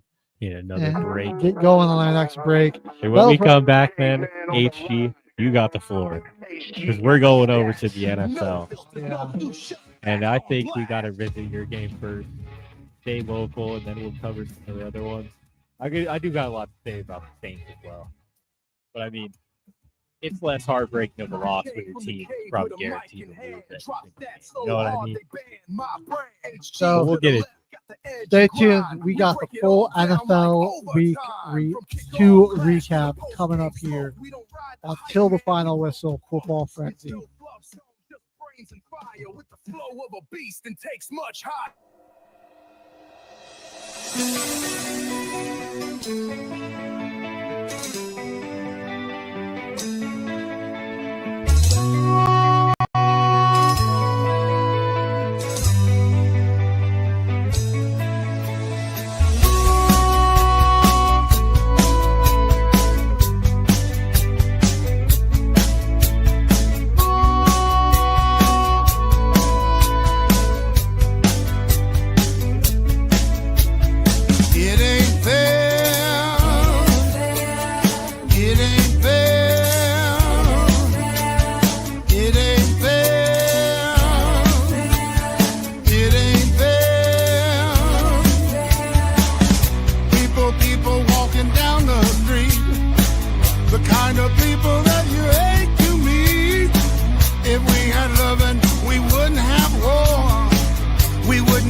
game, 5 seconds before the show.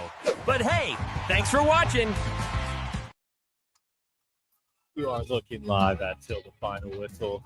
Welcome back once again. We just finished up our coverage of the college football weekend for week 3. And now we can move on to the NFL for week 2. HG is going to go through the scores real quick for us, before he gets action-packed, busy week 2. It was a lot more offense this week than week 1. Thursday night, we opened it up. Another very impressive, dominating win by the Green Bay Packers. More to come on that. In the early slate, the Jacksonville Jaguars and the Cincinnati Bengals got into a duel. Joe Burrow gets injured. No Burrow, no problem. Despite 3 interceptions, the Bengals come out 31-27. Cowboys and Giants. Man, this game had me sweating. Had the Giants as one of my losers in my loser pick pool, and the Cowboys as one of my survivor picks in the survivor pool. So, wow. Brandon Aubrey, God bless you, hitting that 64-yard field goal, sending it to overtime. Cowboys come out on top, 40-37. The Detroit Lions, some concerns after week 1. Like that offense going to take a big regression. They don't look that good. Yeah, they put that all to bed. Dan Campbell, absolutely merciless against his former coordinator, Ben Johnson, running the score up on him in the fourth quarter. Lions win 52-21. Cam Ward made his home debut as the Titans' rookie quarterback. Solid performance out of him, but Matthew Stafford and the Rams just too much for that Titans defense. And they get the win 33-19. And what surprisingly turned out to be a thrilling back and forth game. The Miami Dolphins got a little more going. Tua looked a little bit better. Some huge special teams plays, though, by both teams. Drake May looking like a real stud at quarterback for the Patriots as they get a big road victory, and it's their first win of the season, 33-27. Caveman, your Saints hosted a Brock Purdy and George Kittle-less 49ers, but Mac Jones turning the clock back to his rookie year, looked really impressive. Christian McCaffrey also turning the clock back a few years. Injury concerns are starting to go away with him. And what turned out to be a very fun, competitive game here. The Niners come away with a W, 26-31. And one of our more boring games of the early window because the Bills just dominated the Jets on the ground all day. Buffalo goes to 2-0 with a 30-10 win over New York. Seahawks and Steelers was really competitive until rookie Caleb Johnson forgets the rules and does not field a kick that lands in the landing zone. Easy touchdown for Seattle. They use that to help them pull away for a 31-17 win and Rodgers' home debut as a Steeler. The Baltimore Ravens get right on the Cleveland Browns after that tough loss in week 1. Score 40 plus points again as they beat the brakes off of Cleveland, 41-17. In what was the most heartbreaking game of the afternoon window, at least for me, Colts and Broncos, very good game. Daniel Jones, and this is the second coming of Peyton Manning, apparently, and Jonathan Taylor always goes crazy against us, I feel like. But Denver played a really good game, should have had the victory. Special teams blunder costs them. They lose 29-28. Arizona got out to a real dominant lead, but the Panthers nearly stormed back. But the pass rush of that Cardinals line with newly acquired edge rusher Josh Sweat from the Philadelphia Eagles last year helps seal the deal. Cards hold on at 27-22. The rematch of last year's Super Bowl, while it was much more close, Philly still dominated the Chiefs defensively. They just weren't as efficient offensively. Travis Kelce is officially washed. It's time to hang him up. Mahomes has absolutely nobody to throw it to. out there. I got a fun clip for us for this game. Eagles, despite very lackluster QB play from Jalen Hurts, win 20-17. Kansas City 0-2 for the first time in who knows how long. They've lost 3 straight games for the first time in Mahomes' entire professional career. Our nightcap on Sunday was a rather boring one between the Falcons and the Vikings. Falcons really found their identity on the ground. J.J. McCarthy, maybe he's not the answer or the second coming down there in Minnesota just yet. And he just played the Bears. They get dominated at home. Falcons get a 22-6 victory. Doubleheader last night on Monday Night Football. First, it looked like it was going to be a shootout, and then it turned into a defensive stalemate. But when it mattered the most, Baker Mayfield leads another game-winning drive, his second of the year, and gets the victory for the Buccaneers, 20-19. And then the Chargers, who are in sole position of first place in the AFC West, 2-0 in their division as well, knock off the Raiders, and what was just a dominant defensive performance. They get the win at 20-9. Now it's time to dive into these games and really get into what was going on. I say we go right to that window. Rip off the Band-Aid. The Broncos. This game was another one where it kind of felt like you guys were just beating yourselves up. Once you got to the fourth quarter, the offense wasn't really able to convert, but the defense couldn't get a stop the whole game. Right. A lot more scoring in the first half. I think both defenses tightened it up a little bit there in the fourth. And Bo Nix, another interception. This one, it was just good pressure that affected the throw. Kind of, he didn't really His get mechanics were off.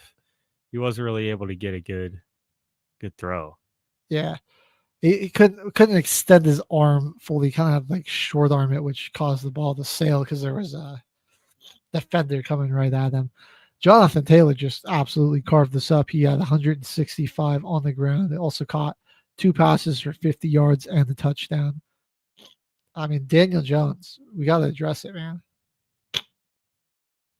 He's looking like an MVP candidate this year. Another great game out of him, 316 yards, 1 touchdown, and then he also had a touchdown on the QB sneak here. Excuse me. Tyler Warren, Colts found something special in them, and call me crazy.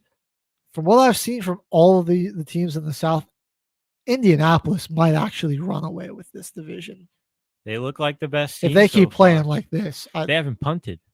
Yeah, we stopped them on 4th down a few times, but they have yet to punt. I mean, a few turnovers on down, but let's see that I think they're officially ended with 16 drives. No, 17 drives on the season, and they have yet to punt. And they've scored on 14 of those, 14 or 15. It's ridiculous. I'm getting flashbacks of last year, though. Is this just the week 1 and 2 Saints of the 2025 season? Could be, week right? 1 and 2 Indianapolis Colts is going to be the new meme. Thank God it's somebody else. Right. The team that nobody thought was going to be good surprises everybody and then just falls just off a craps cliff. the bed, yeah. It's just unfortunate it had to happen to my Broncos. They got them in the phase while they're hot. I was going to say, after this week, Jacksonville, with the way that running game's resurged, but there's they kind of choked that one away. I mean, 3 interceptions. There's an issue with Brian Thomas Jr. that we'll get into when we get to that game.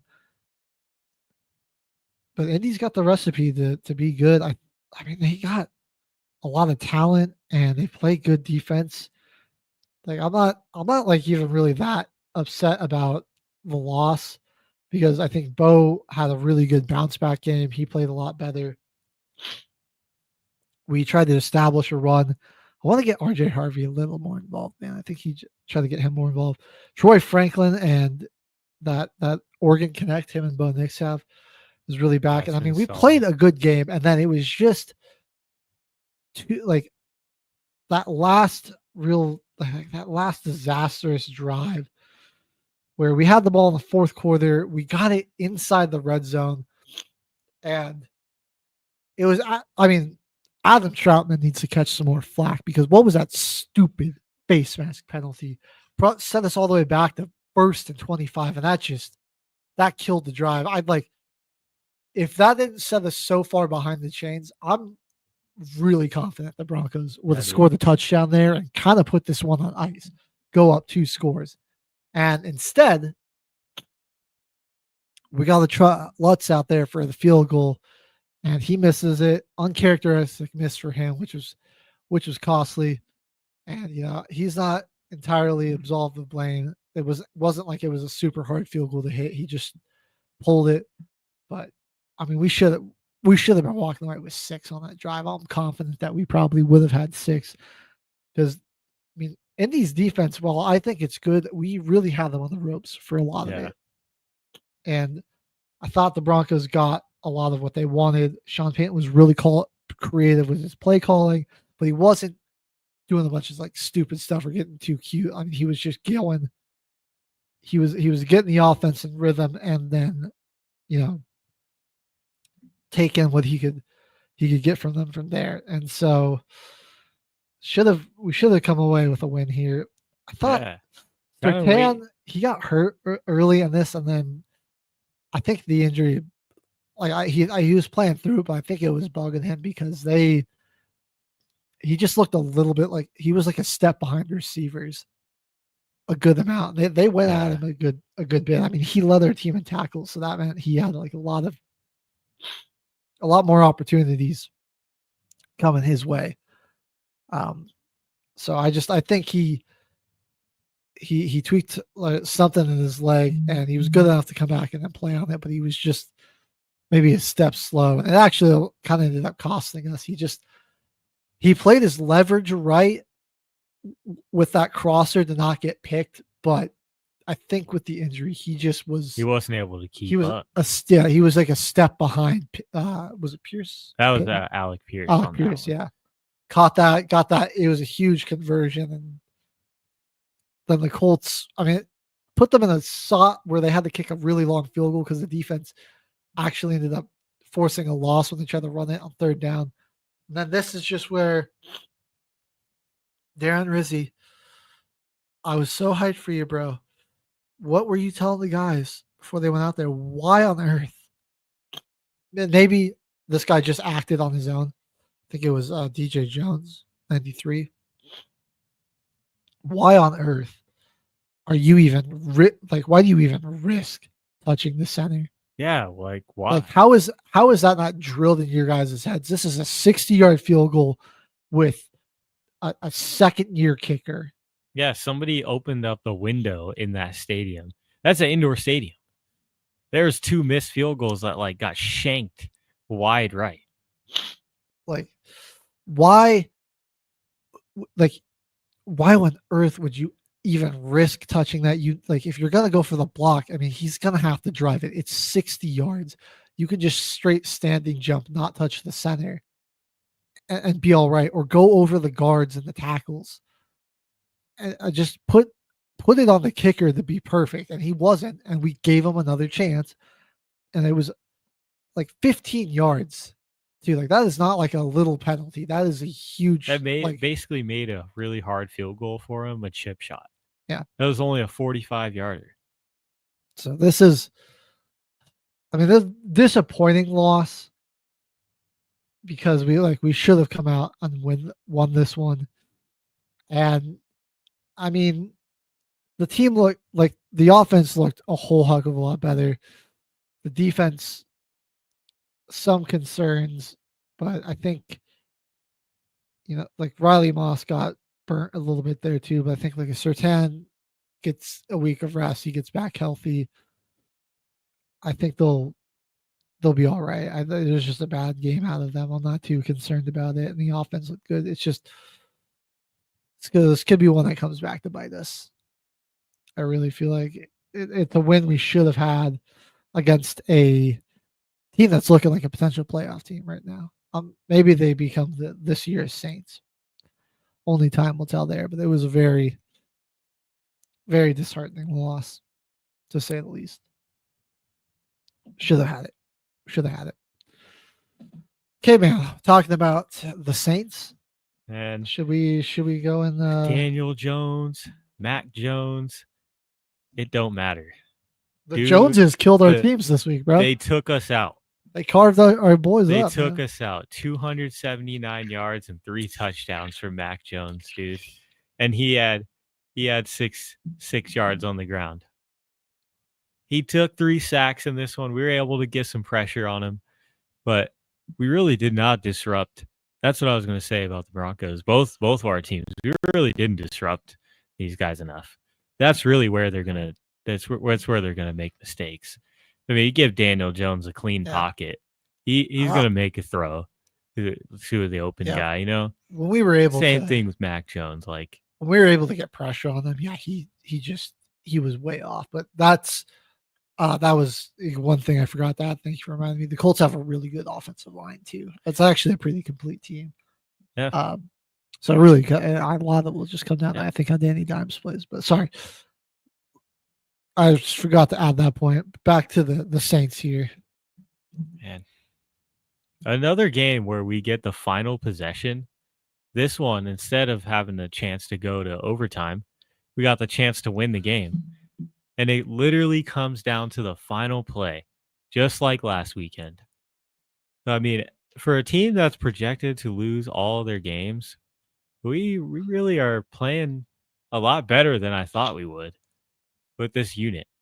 Like, there's some mistakes in here, obviously, and we're seeing a lot of hit or miss O-line plays, D-line plays, like letting the big play go too often when the other team gets behind the sticks is a big issue that we have right now. But we got a completely new offensive and defensive scheme. Every coordinator, every coach that we had with Dennis Allen did not get re-signed at all. We didn't re-sign Rizzi. We didn't re-sign our offense. We didn't re-sign Clint Kubiak. We didn't re-sign our defensive coordinator from last year. We got Brandon Staley instead. So we got a whole new scheme on our offense and our defense. One thing that is kind of annoying me, though, I don't know if you saw on Wednesday afternoon, we traded for Jalen Polk, which is just kind of a waste of our time. We traded for the guy that's on season-ending IR injury because of a shoulder surgery. Why would we even trade for him? Terrible in the NFL so far. That's considering the depth that we need in defense, O-line. Why are we trading for Jalen Polk, who's not going to play this year? And why are we Vele scored a touchdown, but he has 3 targets and 3 catches this year. Why would we even trade for him if we're not really going to use him? Like that's kind of that's my biggest concern right now is just more front office stuff. Because when you get out on the field, the guys actually look like they want to play for the coaches, and like we're actually rallying. Right. You know, it's just that we got a brand new scheme. Kellen Moore's got them inspired. Yeah, like we got guys playing with some heart out there, man. One thing, our major hole right now, I feel like, though, is our offensive line. It overall, from what I've seen in 2 weeks, is just it has flashes of potential, but it's just really mediocre. We've allowed 8 sacks in 2 weeks and a countless amount of QB pressures. And we're 2 weeks into the season at 8 sacks already. That is just terrible. Like I was gonna say, like Rattler hasn't really played terrible, despite like a lot of the pressure that he's been under. He had 207 and 3 touchdowns in this game. He's like he was killing it. 421 on the year. Like he hasn't turned the ball. He hasn't really turned the ball over. Like keep protecting it. He's 52 of 80 on the year, 421 and 3 touchdowns. And then he's got 8 carries for 43 yards on the ground. And some of those 43 yards are freaking tooth and nail fought and earned and given us major like drive sustaining runs using his legs for us in just these 2 games. And like you were saying, protecting the ball and keeping drives alive and, hitting his targets in the passing game when he does have protection. He's one I got some serious hope in now. Learning to be a leader without a veteran quarterback or really that much veteran presence in your offense at all besides, your offensive line guys. And our veteran offensive line, Will Clapp, out for the season. He was going to be our center, out for the season. Came out August 16th, a month ago, that he's not even going to play for the rest of the year. So, I mean, and then we got Kamara. That's like, we really have not too many veterans on the team. It's a young team that's just rallying behind the coaches right now. And Rattler doing a good job shouldering the load when Kamara needs some help. We're getting him the ball a lot. He's getting his numbers, but when we really do need to make a play in the passing game, man, we can really rely on him now. It's not too bad. The Shuck pick looks worse and worse every week, though, considering our current issues. If Rattler was going to start initially, we could have just picked somebody else, anyone else, or just, anyone else that's better than both of those guys would have been an option. But hey, Man, we are where we are. I just wonder, where Rattler, what more they might be able to do if they got an extra offensive lineman. They got him another weapon. Juwan Johnson's good. There were some primo tight ends still available, like Mason Taylor. Could have potentially gone and gotten him. Or just a bona fide RB2 behind Kamara just to, keep him a little fresher throughout the games. Because Kamara looks good early, but doesn't seem like he gets a little gassed. Towards the end of the season, dude, when he starts to take a lot of hits because he's just our number one option, pretty much. He's already taken some pretty big shots.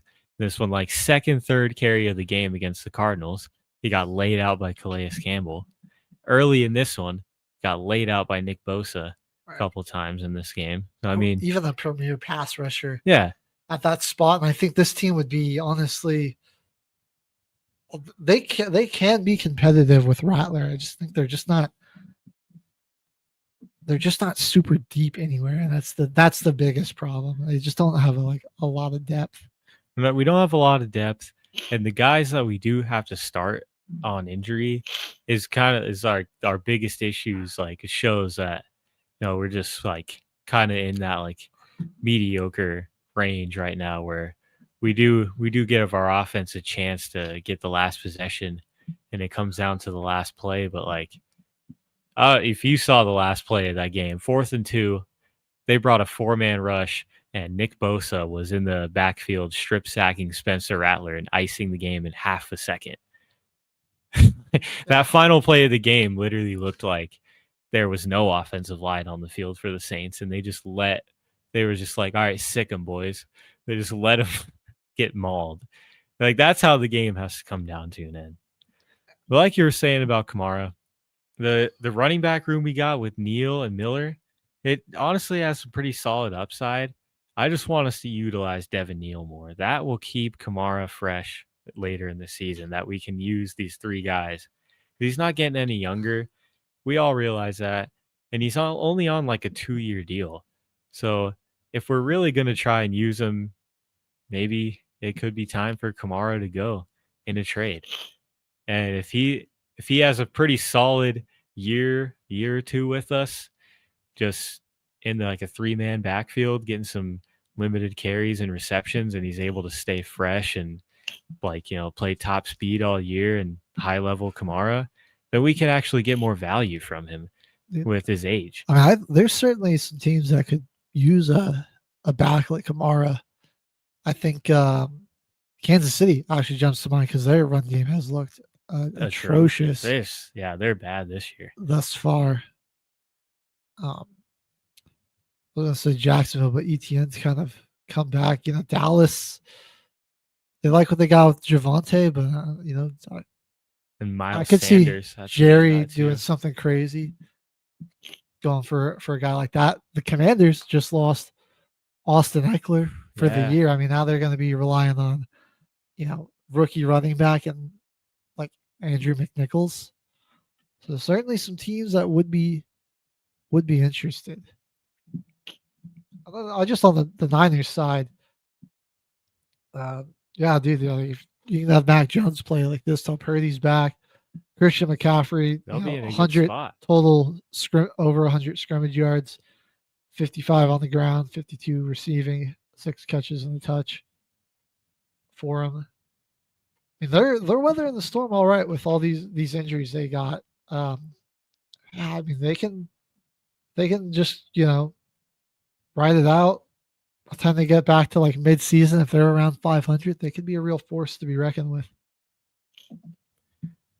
As the season goes on for the Saints, keep your eyes on that pressures and sack per drop back rate for Rattler and the Saints. That's going to be one thing. If our offensive line continues at that level, then man, it's going to continue undermining our offense for the rest of the year. We got the guys, dude. Like, Rattler and Juwan Johnson have made a good connection. Where last year it was kind of like, why did we even sign Juwan Johnson to his $30 million a year contract? And like, let's make some use out of him. Foster Moreau's injured, and got a young QB. Give him a tight end safety blanket. It makes sense. Juwan Johnson's going to be our leading receiver.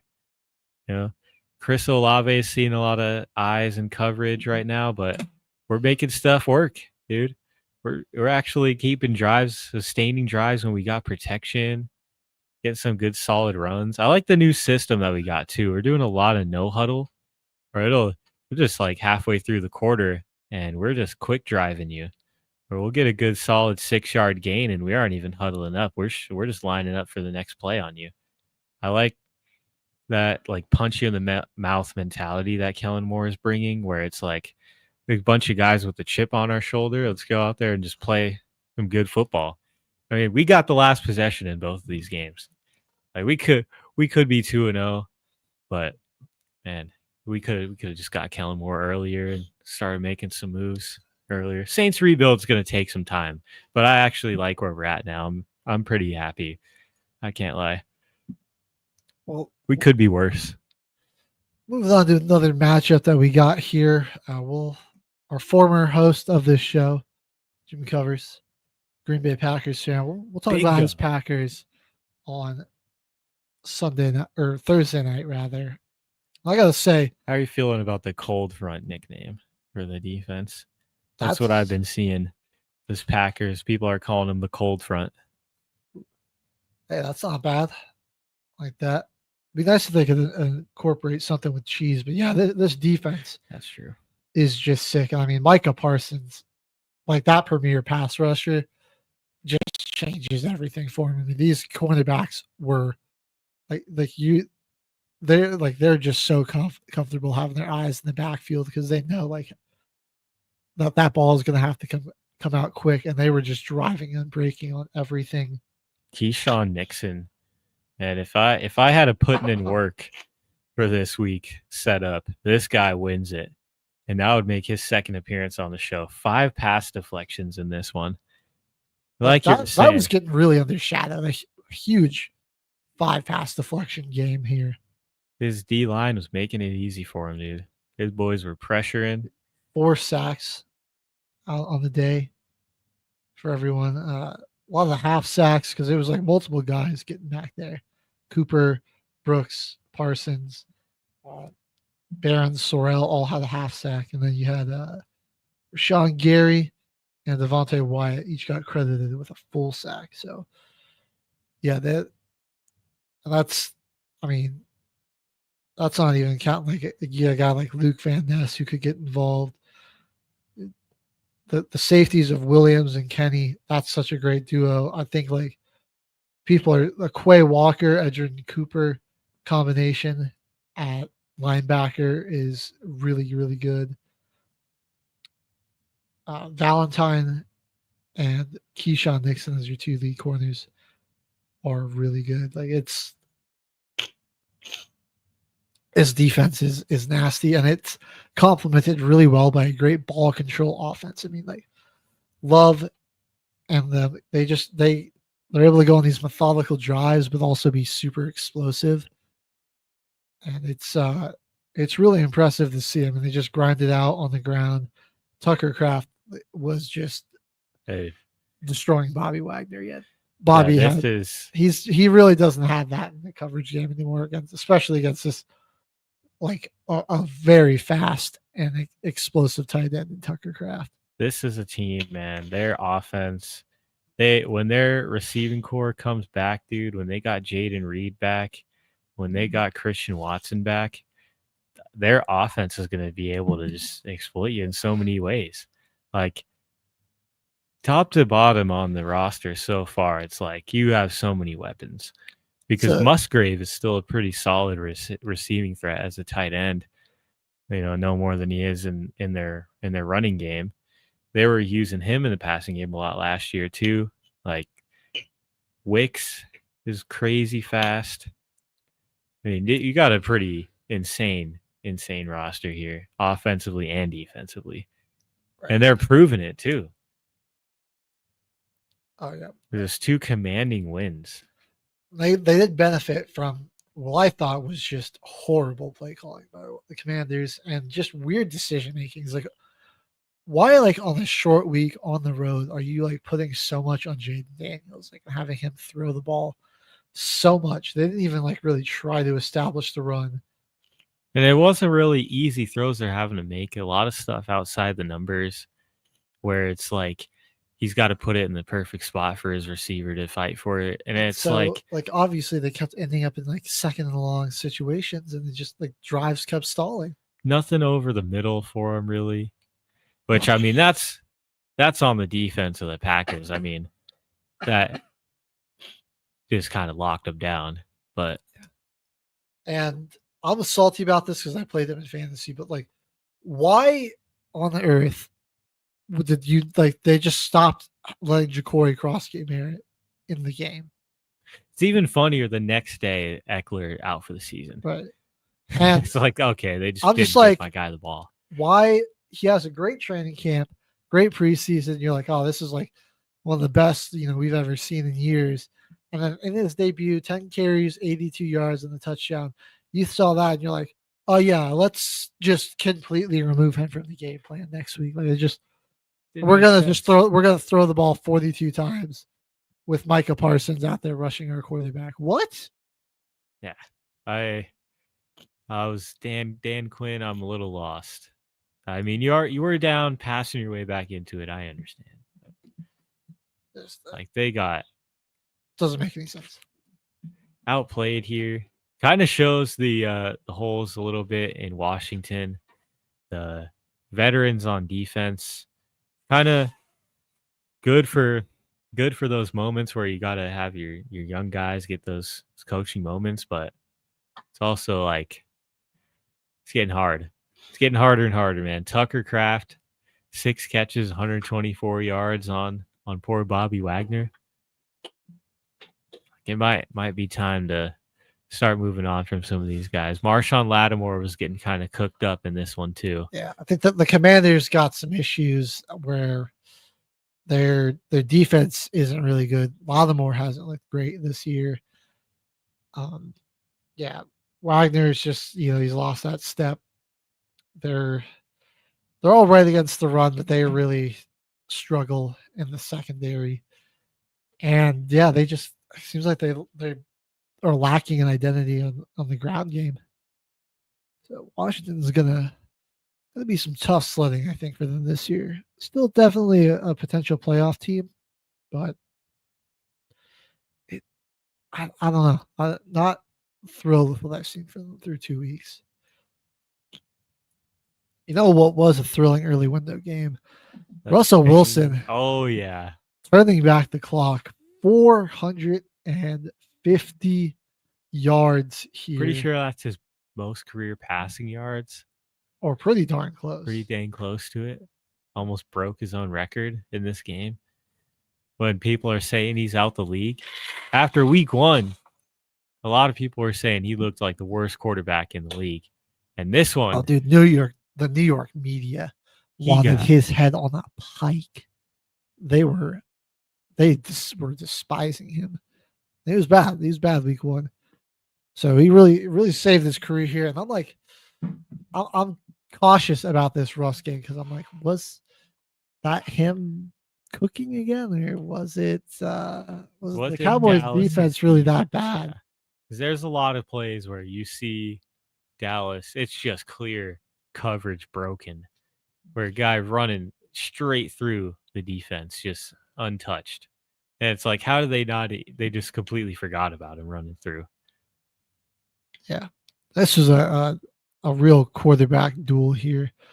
Cowboys had the ball a whole lot more too, I feel like, and New York Giants scored so quick. The were Giants more were just explosive. driving down, or they would get a huge chunk play. Right. Well, like Wan'Dale Robinson, he caught a bomb, and then like when they really needed they needed to put that drive together. Malik Neighbors got free for his second touchdown of the day. Shout out Malik Neighbors, had him in a couple fantasy football leagues. That was pretty awesome. That was big week for him, for me too. I had him on a couple teams. Still a little nervous after week 1, but this put those to bed. And Wan'Dale Robinson, man, 8 catches, 142, and a touch.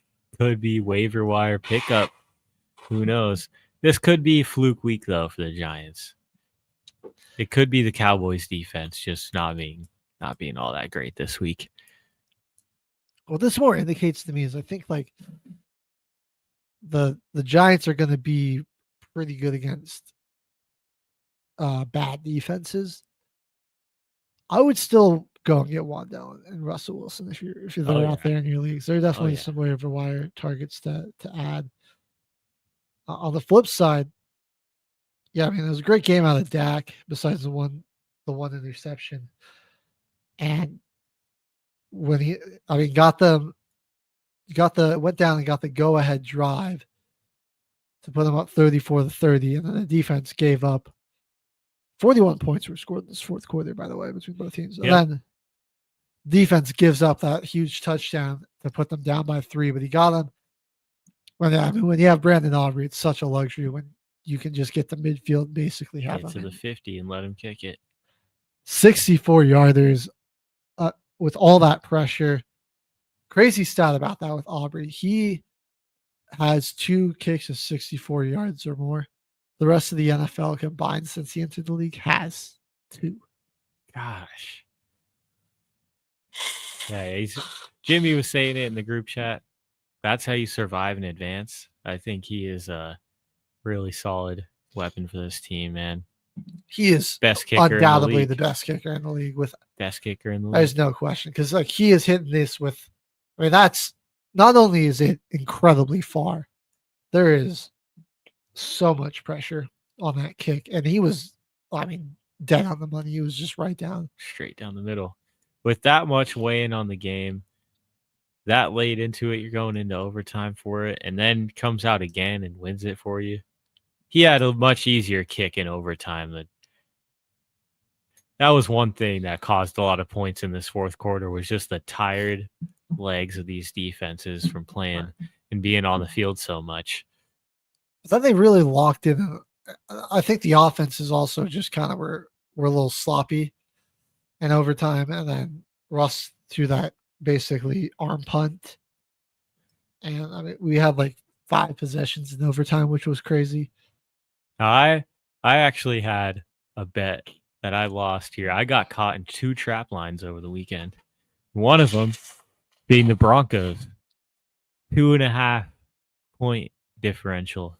I got them to cover the spread. Broncos lose by 1, and the Colts beat me this week. Another one that I had was the Cowboys, 4.5 points to cover the spread. This game goes into overtime, and they can only scrape out a 3-point win. But the other ones I had lined up with it was just Bills to win, and then a touchdown for Jahmyr Gibbs and James Cook.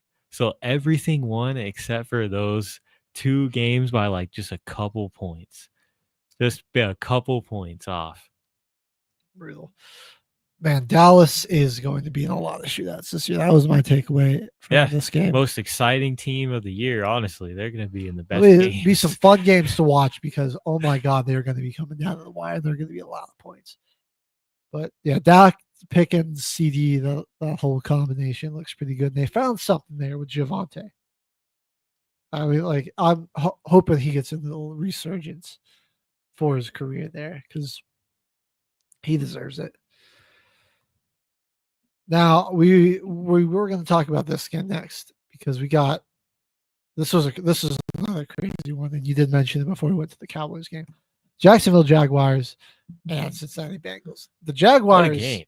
I was prepared to be like, yeah, they're going to win the South. They look like a new team. Like that was where I was at halftime. I was like, they're going to get this big road win, and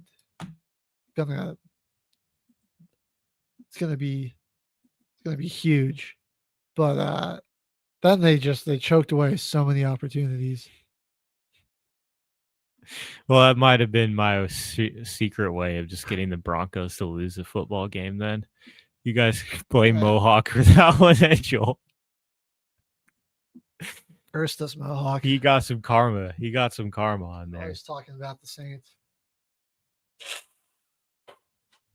Yeah. Looked like Burrow was going to be back, man. He started out the game really well. 7-13, 76 yards and a touchdown. Before he got hurt. And T-Law, some costly turnovers that took away from an impressive 271 3-touchdown game. I really like Jacksonville. The defense was looking good. Looks like they had really found an identity on the ground running the football. Travis Etienne was having a bit of a resurgence this year, and they got Bashawn Tutin involved. Yeah, like Browning he struggled immensely to start. 3 interceptions, obviously. I mean, Cincinnati had no business winning this game. Not at all. And I mean, it was really just throw it to Jamar. 14 catches, 165. No one else got above 5. No one else caught more than 3. Absolutely insane. Jamar Chase accounted for half of all receptions from the team. That's ridiculous. Yeah, 14 out of 28. You had half of them. And Jake Brown had 21 completions. 165 of their 302 yards. Yeah, they had the lean on him. No running game from Cincinnati. Maybe that's another team that would trade for Kamara. This offensive line's bad. Worse than the Saints. Yeah, it's really not that good. I don't think they've addressed enough of their needs there. Burrow gets hurt. He's going to be out for 3 months. I mean, that's essentially your season. I mean, we saw Browning come in and lead this team to a winning record. But Burrow back by December? He's not going to be back till like Christmas, week before Christmas. Yeah, it's like that's just like quick math. You're like in my head, like you're like week 14, 15 is probably when you get them back. Are they going to be in a position to where they even want to? That would be the question. Are they even going to play him for the rest of the year when he gets healthy?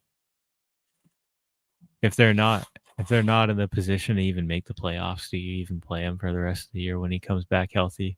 If you're already a week before Christmas. I mean, like the Ravens are going to be good. Like they're probably going to be dominating the division again. So you're going to be. It's a tough AFC. I mean, you're going to be just battling for a playoff spot, and yeah, it's still a good prediction to say that 3 teams from the AFC West might make the playoffs. Yeah, that's 3 spots already gone. Like the Bengals, Baltimore makes it in, get the Buffalo. win, but they should. Like Jacksonville gave this game away. Cincinnati did not really win this, And I think the biggest thing for Jacksonville to be concerned about, Brian Thomas Jr. looks just terrified going over. Looking shaken up. Like, what happened? He got T-Law threw him a hospital ball in the preseason, and he got his bell rung, and I don't think he's been able to get over it. Like, he's still. So that drop pretty much cost him the game. And there were a couple other opportunities I saw Theo Ash point out where it's like a good throw by Lawrence, and it's like he doesn't go up and high point the ball. He ducks down because he sees the hit coming. He pulls his arms back, and he doesn't catch it. And then another one where again throws to him in the end zone, and he jumps unnecessarily, so he doesn't have to raise his arms at all. Like he kind of jumps to like catch it like this instead of just standing and like high pointing it like that. So when he jumps, like he's just easily pushed out of bounds, whereas he had the chance to catch that ball if he stayed on the ground. And then there was another one, not in the end zone, but like it just over the middle of the field. He could have picked up a first down for him, and he's getting alligator arms, man. He's hearing footsteps. Hey, hopefully they can shake that off from him, because they really need him to not be afraid to go up and make those catches. But he does not trust Trevor Lawrence. One thing about this game, that ending too. Bengals pretty much win this game because of pass interference on Travis Hunter. That's the only way that they kept their drive alive based on that. I can see it. It's one of those where it's like, I guess it's a judgment call, but I'm like, oh man, that was a little wishy-washy. I wish in like that instance you would. Well, I hate in a moment like that where it's like, guy's struggling, you don't really have anyone else to put in, and you just like kind of throw up a ball like that, leave it up to it's either an arm punt, incompletion, or you pick up the penalty and it's spot of the foul. So it's like that's like a 20-yard gain from just a penalty. One of the best thrown balls in all of football is an underthrown pass. Yep. A lot of good things usually happen from it. Yeah. Jacksonville gave that game away. It was just who wanted to lose it less, basically. It just turned out to be the Bengals. But both teams doing everything to lose. They got a lot to clean up. But entertaining game nonetheless. But it was fun. This game, not so entertaining unless you like laughing at the Bears, which I think is always funny to do. Chicago is just a pit of misery. Then the Detroit Lions, boy, did they shut everyone up real quick about the brain drain. Are they good? Look, Green Bay is just a good defense on the road. That was a statement win. The Lions are going to be just fine. They're going to be all right. Yeah, I think it's just safe to say that the Packers are better than everyone's expecting. Yeah, Goff was incredibly accurate. Only 5 incompletions, 23-28, 334 yards, 5 touchdowns. I mean, he was just absolutely surgical. 3 of those going to Amon-Ra St. Brown and absolutely ruining my day. Fantasy football. Jamison Williams, hilarious stat line of 2 catches for 108 and a touchdown. And then run game was almost non-existent for Detroit last week. So they said, all right, we're going to come out, run the ball 30 times for 177 yards and 2 touchdowns there. I mean, whatever they wanted, they got. They got it. Quarter by quarter scoring. First quarter, 14. Second quarter, 14. Third quarter, 10. Fourth quarter, 14. They're up 30, not taking their backup, not putting their backups in the game, going for it on 4th and goal, up 45-21. And scoring another touchdown. Like, Dan Campbell was just absolutely merciless to Ben Johnson. Did not take his foot off the gas. And I think he was like, nah, like people, he's like, we were getting doubted on, and everyone was, talking about the fall of the Lions. And so I think he wanted to really send a statement here. On the flip side, I mean, the Bears got they have some really good looking drives, and there's some explosiveness from Odunze and Caleb with his legs. I just I don't know why like the offensive line play should be better, and it really hasn't been super impressive. This defense, it was way overhyped. They are not good. They have a lot of issues there. They just can't find some consistency. And I think you sent me something that guy saying Caleb experiences like he's just too emotional on the sideline, where it's like he rides the highs too high and the lows too low, and you got to get a guy like he just needs to be more composed in these moments. He gets anxious and antsy, and he just gets off. So I mean, same old Bears, and the Lions are looking to make some noise in the North again. Well, the Titans-Rams game was close at first, man. It was a very quiet 33. And Stafford with a very quiet 298. A lot of just ball control, 149 on the ground for LA. And some of that coming on a big run from Puka Nacua on 4th down for a touchdown. And then Puka just again super reliable, 8 catches for 91. Adams finally got going. He was really quiet last week. He did have Derek Stingley covering them for a lot of the game. But 6 catches for 106 in this one. And I think the Rams they started slow. They kind of woke up. Their defense really kept Tennessee in check. I mean, bend, don't break. Titans got in the field goal range a lot, but they weren't really able to convert a whole lot of touchdowns. Man, Cam Moore, dude, he's good. He's good, dude. I think he's going to be great in this league, man. Around him. I mean, he's making some big-time throws. Coincidentally, his completion percentage was 19-33. That's kind of funny. He's been getting sacked a lot. He's under duress. And, drops and all that. Just killing them. Going into halftime, they're up 3. 13 to 10 going into halftime. It's really just kind of got to get your depth up. Got to keep those guys off the field on your defense. Sustain the drives with your run game. Sometimes they do get caught up behind the sticks, and it's really just because of their offensive line. Because I feel like in the receiving game and with Tony Pollard, get a couple more, get some solid offensive line guys there, and that's a great team, man. It's not going to be very pretty this year for the Titans. Their skill players, I think, are pretty lacking. The offensive line play is mediocre, I would say, and then on defense, they're an above average defense, but they're still susceptible to giving up big play, a lot of big plays and a lot of points. But LA, I mean, kind of a under the radar 2-0 team. I don't think a lot of people are talking about the Rams because it's like they were in a dogfight with Houston and then they beat the Titans. But they're always a team that kind of starts out slow, but then they start rolling late in the season.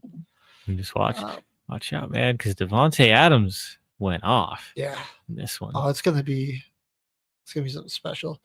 The Buffalo Bills, man, just on fire, dominate, impose their will on the Jets. 224 rushing yards. I mean, Josh Allen,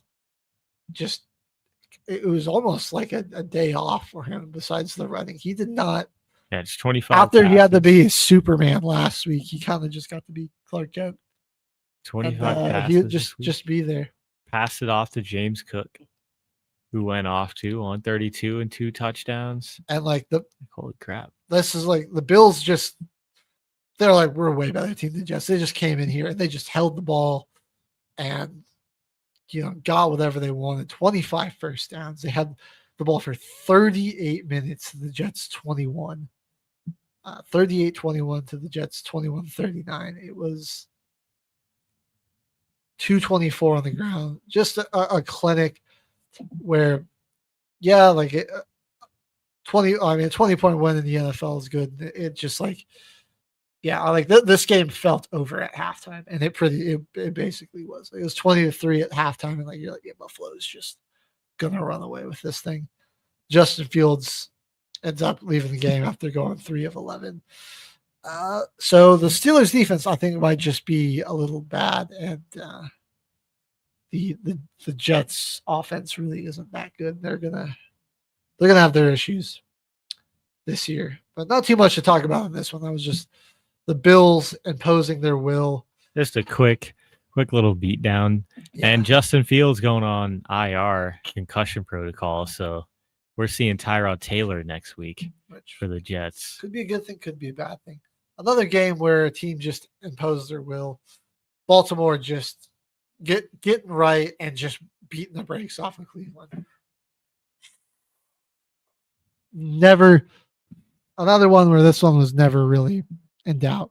Surprisingly, only 10-3 at halftime, and then in the second half, in the fourth quarter, especially, Baltimore just came alive. A huge defensive touchdown. They got the scoop and score from Roquan Smith.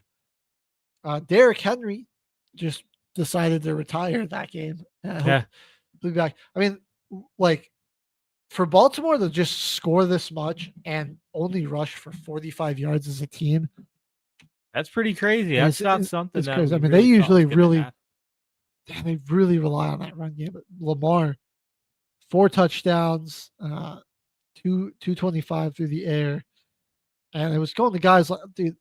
First of all, just like this game was so frustrating for I think a lot of fantasy owners because the touchdowns are going to Devontae Walker, Tylan Wallace.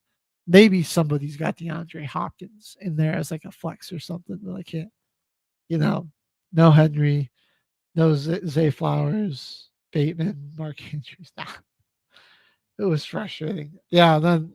Yeah, Mark Andrews had like 1.9 points for me.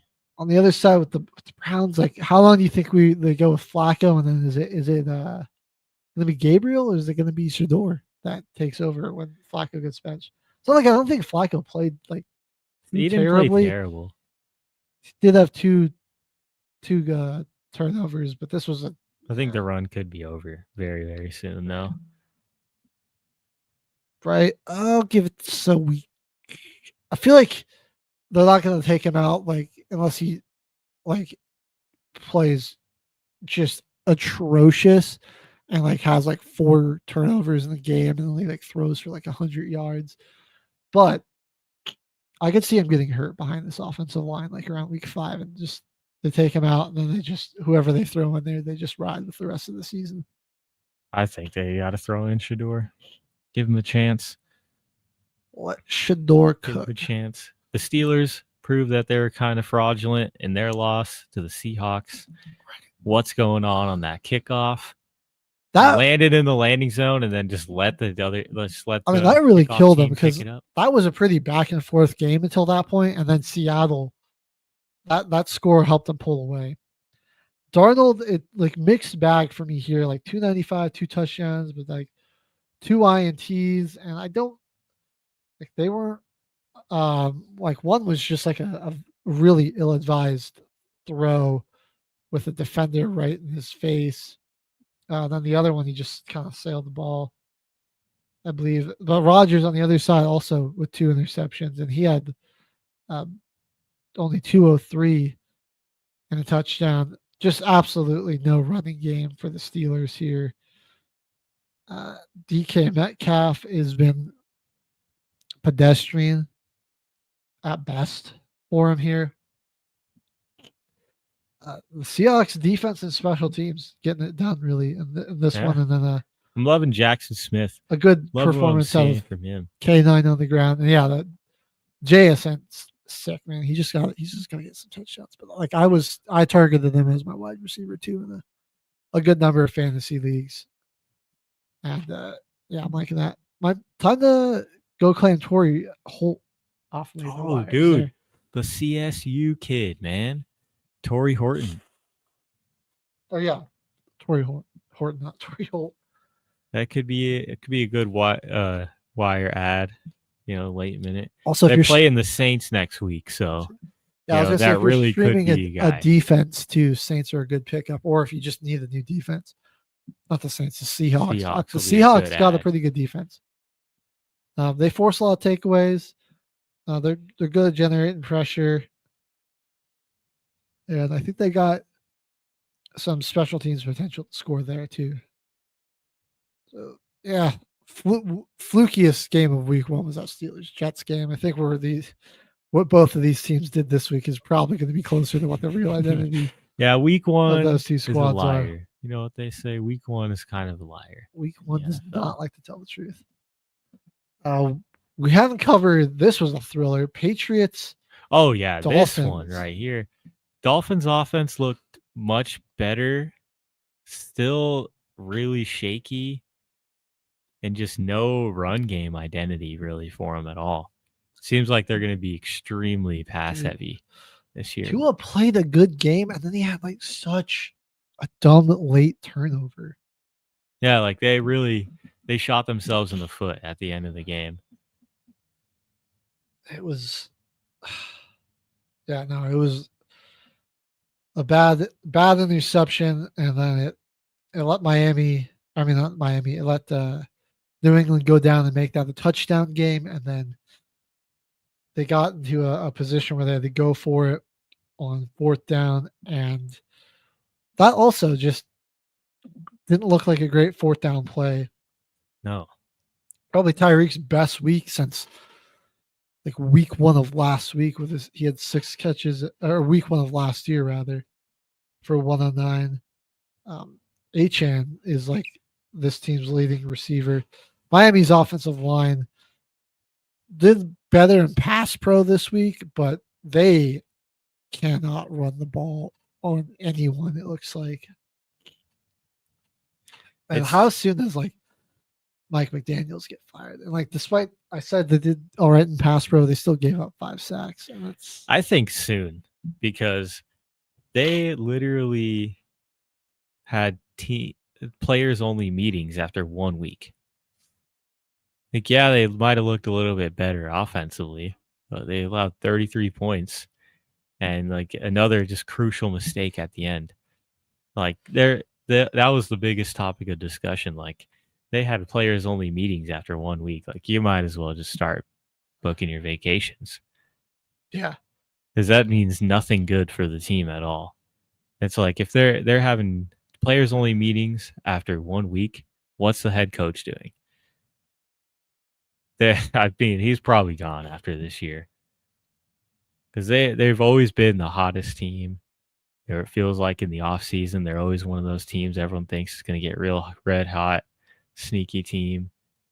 Went and spent the big bucks on Tyreek Hill, pick up Jalen Waddle in the draft, and you get a good pair there, and then you just slowly lose like every piece that they've added. Is just either it's gone with injury right now, or they're just not even on the team anymore.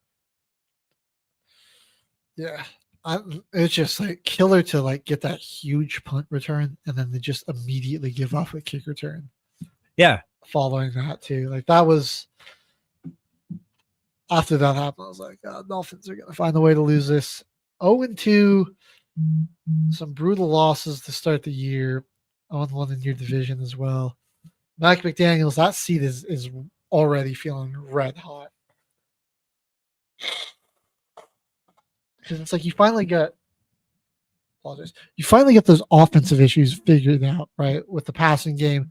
This is a good game through the air for them. Then you just can't run the football, and you have some huge special teams blunders and costly late turnovers. And they're not even really like trying to find any other option to run the football. So like 11 carries for Achan, and that's kind of it. Ollie Gordon, 1 carry.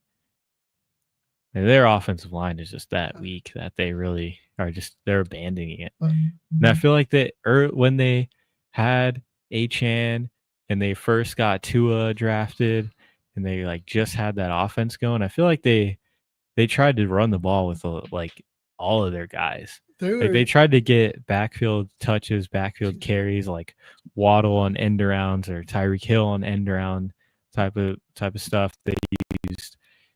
Mostert and Achan in the running game. Like, they're not even running the ball at all anymore.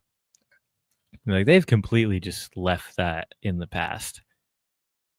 On the flip side for the Patriots, Drake May, super efficient, only 4 incompletions, 2 touchdowns, didn't turn the ball over. Also got a touchdown on the ground. They were just forcing it to Ramondre Stevenson a lot. I would love to see, like, get Travion Henderson in there more, man. Like, on such limited touches. Right. Only 5 total. He got 40, so 40 total yards on 5 touches. So I'm like, he's got such game-breaking speed. You don't have like a ton of weapons in your in your receiving core. So like, let's just see what you can do with him. Because like Ramondre, I don't think is going to do this every week. Fortunately, they're gonna have to get creative, and I want to see like Diggs also just do some more. I don't know. He might be hitting that washed point of a receiver's career. I hate to say it. That's very true. That's very true. Another nail biter was in Arizona, dude. 27-22. Cardinals get it. I mean, this game right here was just a nail biter to the very end. Needed the Cardinals to win this one. Yeah, I mean, the Panthers started out by getting blanked. Arizona was up 20-3 at halftime. I mean, Carolina couldn't get a drive going, and something just flipped. I mean, they just abandoned the run game. Bryce Young threw the ball 55 times in this one, but they almost found the way back into it. Like, Kyler Murray had an impressive scramble, but he just it's like very mundane performances. Yeah, where it feels like just a regular kind of day. Where the defense, the turnover, he had a turnover, and the defense just kept Carolina at bay for the most part, but they got really close to coming back with that pass rush. Excuse me, that pass rush late in the game was huge, and it was actually Josh Sweat generated a lot of pressure there at the end on that final drive, but it was Calais Campbell, the ageless wonder, that got the game-sealing sack. 40 years old, man. On 4th down. Trey Benson is making me real nervous as a James Conner fantasy owner. They like to they're throwing him the ball a lot, and he really seems like he's poised to be getting more touches. And yeah, Conner just can't. 11 for 34. Oh, this Cardinals offense is it's real inconsistent and streaky. They'll have some nice looking drives, and then it'll just disappear. And it'll disappear for a while. And the Panthers case, they got a chance to come back. I wonder if when they play like an actual defense, if it's even gonna appear. So far, they haven't really been tested yet. They managed to come out 2-0, survived the tough one on the road with the Saints, and then just barely held on. Barely at the end here. Carolina, whatever those adjustments were,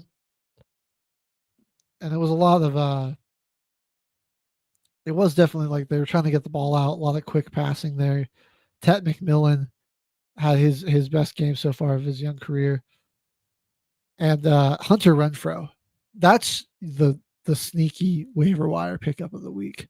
He became like a safety blanket for Bryce Young, and they looked for him a lot in the red zone. He's just so crafty down there around the end zone. He just finds ways to get open. They're not getting anything out of Xavier Leggett. So that's like your obvious wide receiver 2 there, I would say. I don't know about Jatavion Sanders. I almost threw him in there as a waiver wire pickup, but I would probably hold off on that. And then I would get Trey Benson. I think that his role, if you can, his role with the Cardinals is just gonna keep going up and up and up. There, so Arizona 2-0, but it's I'm like it's suspect. Very keep your eye on that. Keep your eye on them. A little disappointed that the Panthers really only about 2 good quarters of football to start the year. Almost was good enough to get them a win, but not. Maybe they finally got it figured out and they'll be a little more competitive coming up here. But again, we're also seeing some of the limitations of that roster and of Bryce Young as a quarterback. Our final afternoon game here, the Eagles and the Chiefs, rematch of the Super Bowl 50. Do you want to take a look at this clip before we get into this game here? Because I think this is a breakdown of the weekend that I saw on TikTok. You want to check out the clip? Yeah, go ahead. Travis Kelce has always been seen as a leader and a winner, so he was caught on the sideline yesterday yelling, "I'm sick of this shit," to his teammates. But what exactly is he sick of? Well, I'm sure some of it goes back to last year's Super Bowl and the drop problems that Kansas City had. Or maybe it's just the overall lack of effort that Kansas City showed that game, like when Mahomes was running for his life and some dudes were just standing there complaining, and your quarterback's putting his body on the line trying to win this game and mount a comeback. But a lot of what he's sick of probably has to do with this year's 0-2 start, which is a product of a couple things, including one of your best receivers getting taken out by his own guy. And it's also because of a lot of dumb drops, like hesitating in the middle of the field on your route, even though you've got a walk-in touchdown if you keep running. And it's really understandable to be sick of this Eagles game, because you've got a chance to take a lead here, and not only does your tight end drop a wide-open touchdown, not only does that end up being an interception, but then he doesn't hustle back at all, just kind of jogs, doesn't even take out a blocker, and it's up to the O-line to prevent a pick six here. And even after that, later in the game, more lack of effort, more drops, more bad play.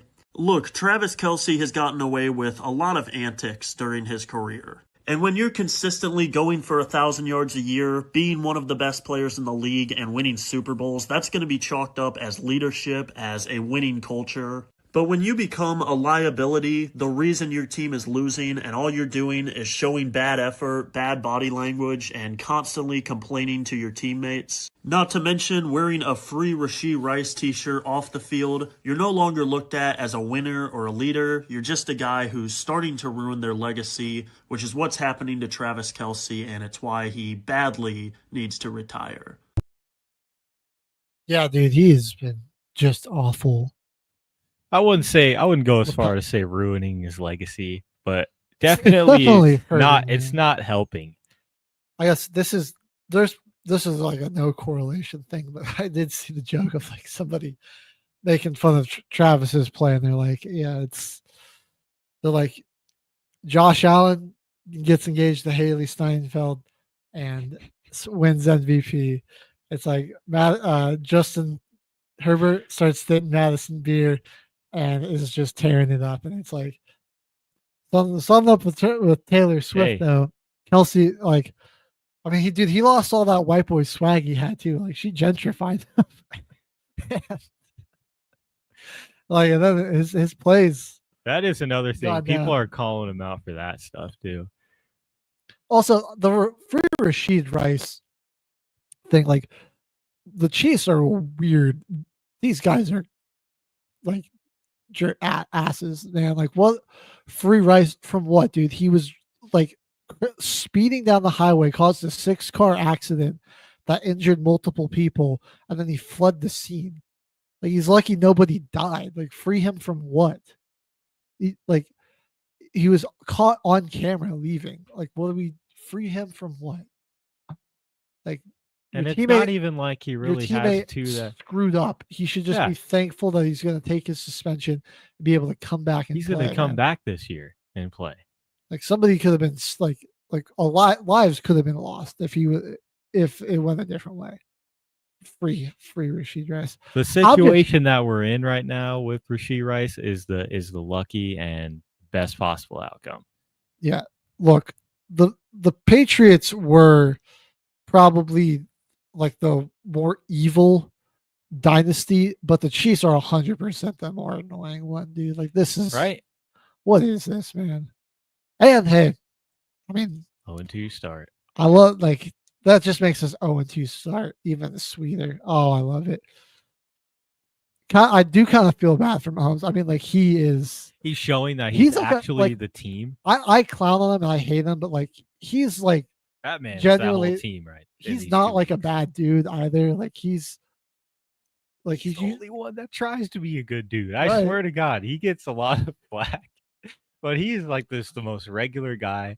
Just let him do his State Farm ads, bro. right. Like he doesn't have any off the field issues. He's like it's his wife and his brother and Right. his dad. And he He's just tries never to- in the headlines for anything bad. he just tries to keep his head down, do good in the community, play good football, and it's just like, man, he is.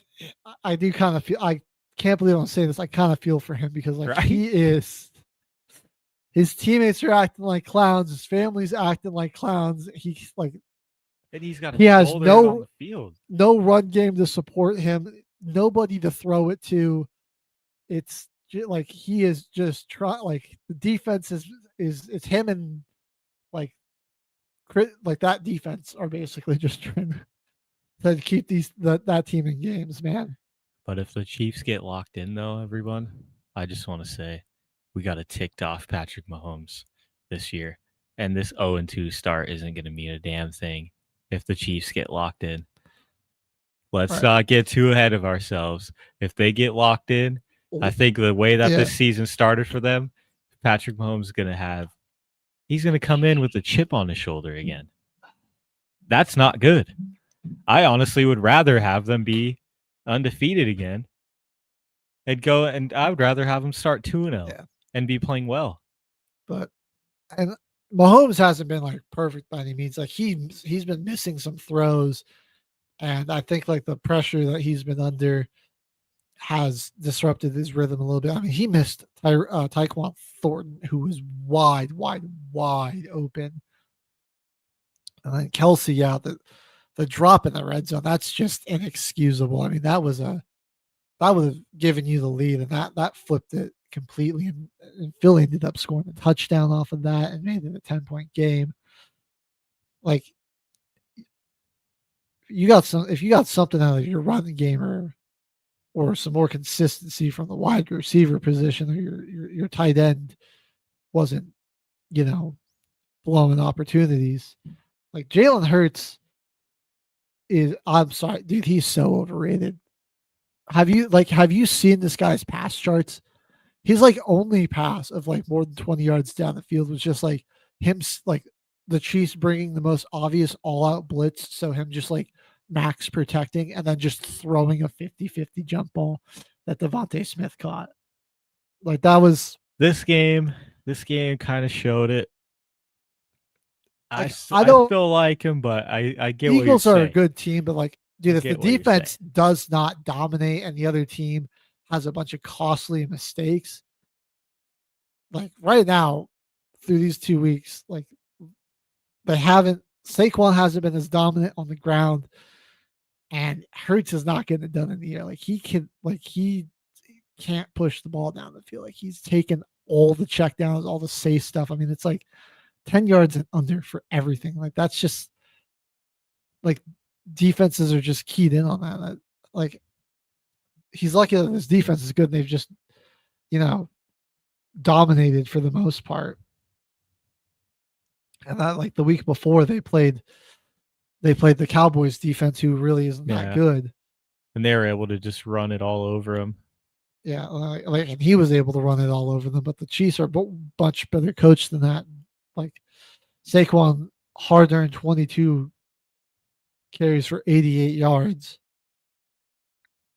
And AJ Brown's been so quiet, man. Like I don't know, like just compared, like the Lions got back and going again. Like the Rams look really complete on both sides of the ball. The Buccaneers are looking really good, and like Baker's able to turn it on when it matters. You got the Packers are obviously a threat. I mean, the Commanders are still in your division, and like the Cowboys honestly might have beat them if CeeDee Lamb catches one of those passes. Like it. That was a game-winning drive for sure. Like for the Cowboys, inexplicably right there. lucky that CeeDee Lamb doesn't catch like one of those 3 opportunities he had. That would have been a game-winning drive. So Because like they were going down the field like nothing. Like Dallas could be a problem for them. Like I've got some concerns on if like the Eagles need Jalen Hurts to win them a football game, if he's going to be able to do it, and like if they're going to be able to rely on their quarterback. Like there was a lot of issues with the drop back passing game early in the season last year, and they got that figured out, and it looked a little bit better going into the playoffs. And he was able to do just enough in terms of drop back passing and throwing the football, being able to push it down the field to, win them the Super Bowl. But I would be a little cautious with the Eagles because there's that makes me nervous. I will just say, but they got the win. They only had 101 passing yards, but they got the win. That's the most important thing. Ugly wins better than a loss. All right. I mean, on the Sunday night, because we're running out of time, I'm not going to spend too much time on this game. This game was freaking boring. We had a bunch of great games on Sunday afternoon and morning. So, of course, Sunday night was going to be a boring game. The Falcons they wanted to do a better job of establishing the run, and they really did that. Like Penix just was the game manager, really. I mean, Bijan and Tyler Algier just carved up a pretty good Vikings defense. Like they ran all over them. And then on the flip side, they finally, like Jeff Ulbrich, saying like, hey, like I'm kind of getting out of my comfort zone and using more exotic blitz packaging and not just bringing 4, finding ways to get pressure. And they had a super high pressure rate on McCarthy. And look, I'm not ready to write them off, the Vikings off yet, because Kevin O'Connell, somebody pointed this advanced stat out where his QBs have like one of the longest like time to release averages consistently, but that's because he, they have like really good pass pro set up for them, and then it lets plays develop and let them get through their reads. But the line's banged up. I mean, Christian Darrisaw isn't there. It's tough. And they weren't able to really get the run established. And so, I mean, this just wasn't their game. I'm not ready to write them off. It's still a bit of a project. And in this game, like the ball control and then the coaching and pressure from the Falcons defense really just took him out of this. And we're same thing here with the Chargers game.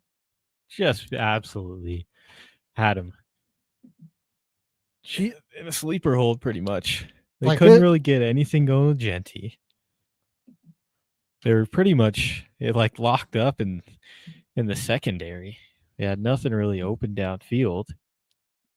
And Gino throwing the ball away on 4th down was kind of inexplicable. I don't know what that was all about. But the Chargers just, were methodical. That fumble by Hampton was almost costly, but their defense was smothering all night. So, I mean, Chargers are looking like a real scary team. I was doubting them coming into the season, but man, dude, Quintez Johnson started all of a sudden he's Megatron, dude. Like, what is up with that? Keenan Allen dialing AARP before and after the game, and he's gonna light you up. He's going out there and going crazy, which I thought he was just gonna sign with the Chargers and retire, and like what Amari Cooper and like a few other guys had done in the offseason. Like Tyrann Mathieu retiring after he re-signed his little deal and everything. Like guys were just kind of signing to the teams they wanted to retire with. And I thought that was going to happen, dude, but he's wide receiver 1 again. He's right back into his home with a much better coach. Yep. So the Chargers, man, I'm real nervous about the Broncos going out and go to LA to face them next weekend. I mean, they beat 3 division games in a row. Dude, if they beat us, so think about they're going to be 3-0 in the division.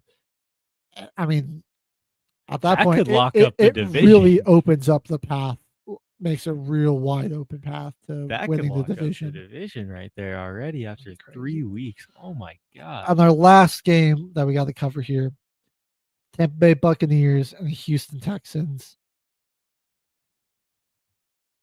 It's on offense, dude. It's all on CJ Stroud. It feels like they just didn't have a real consistent running game, and this offensive line is just not that good. And it's you've got like that picture, that meme where you've got the horse that's drawn really well in the back, and then the front part's just like basically like a child's doodle. Yeah. That's why you got the Texans defense is the nice detailed part, and then their offense is the doodle. Because this is a pretty elite defense. Their defense is insane. Oh my god! Like Derek Stingley had Mike Evans and Joe Coles for most of this game. I mean, he didn't get a whole lot here. Abuka was locked down a lot. I mean, like look at it. Like some of these guys in the secondary. I mean, this is insane. They've got C.J. Gardner-Johnson, Derek Stingley Jr., Kamari Lassiter, Jalen Petrie. I mean, that's those are the guys in the secondary, along with like some Kalen Bullock as a backup, Jalen Smith. I mean, like these guys are all super good. Aziz Al-Shair, Henry To'oTo'o, like all those guys have put out a lot of great tape. And then you've got like on the edges, Hunter and Will Anderson Jr. with Sheldon Rankins in the middle. I mean, they were shutting down after 2 good first drives. I mean, Tampa Bay was really shut down for a whole lot of this game. Texans eventually were able to take the lead back. But man, then like Baker, dude, he's just heart of a champion, this guy, bro. Like backs against the wall, and he just locked in on the 4th and 10. Pocket collapsed. You've got an unchecked rusher coming up, and he somehow slides through all of that, just makes them all miss, and then takes off and gets the first down. And then it looked like he got hurt. And then CJ Gardner-Johnson comes over, starts chirping at him, and he just pops right back up and starts talking crap back to him and goes down and leads the game-winning drive. They got stifled there for a while, but then when it mattered the most, Tampa Bay just like Baker he found a way to win that game. So Atlanta's going to give them problems, but Tampa Bay, I think, will still that seems like a confidently win the division there. And let's not like their defense pretty good as well. They got some guys on there. Antoine Winfield Sr. back there. Zion McCollum's a super underrated defender. Vita Vea is still there in the middle. You got Levante David and Deion Jones still holding it down. Hassan Reddick, actually, I forgot that he was brought in there. Elijah Cansey is a super solid pass rusher for him. Yaya Diaby, I like him as a kind of pass rusher, linebacker hybrid. Jamal Dean as another safety they got back there. It was it was really these defenses were taking over for a while, and then both these quarterbacks are pretty good, and so they got it going in late game situations. They kind of took over, got some stuff figured out there, but then and it was just Baker had the ball last. It was just that was just the unfortunate thing there for Stroud. I mean, like they played that perfectly. Like they scored a touchdown with like 6 seconds left. I mean, like it's just like you couldn't play it more perfect. And they were going to move to 2-0, and that was a cap off. Weren't super exciting Monday night games, but that Buccaneers one gave us a super exciting ending. Good ending to cap off week 2, and that is going to cap off season 2, episode 1 of Till the Final Whistle Football Frenzy. Good to be back. A lot of fun to just 3 hours of just all football talk. Great football. We'll be back tomorrow. We'll have our picks for week 3 tomorrow. New team building challenge. Also, we got WNBA playoffs have started. The MLB playoffs are about to start. There's drama with the NBA that will be there to cover for you tomorrow. So make sure you tune in for all of that. And we will see you guys on the next one. Take it easy.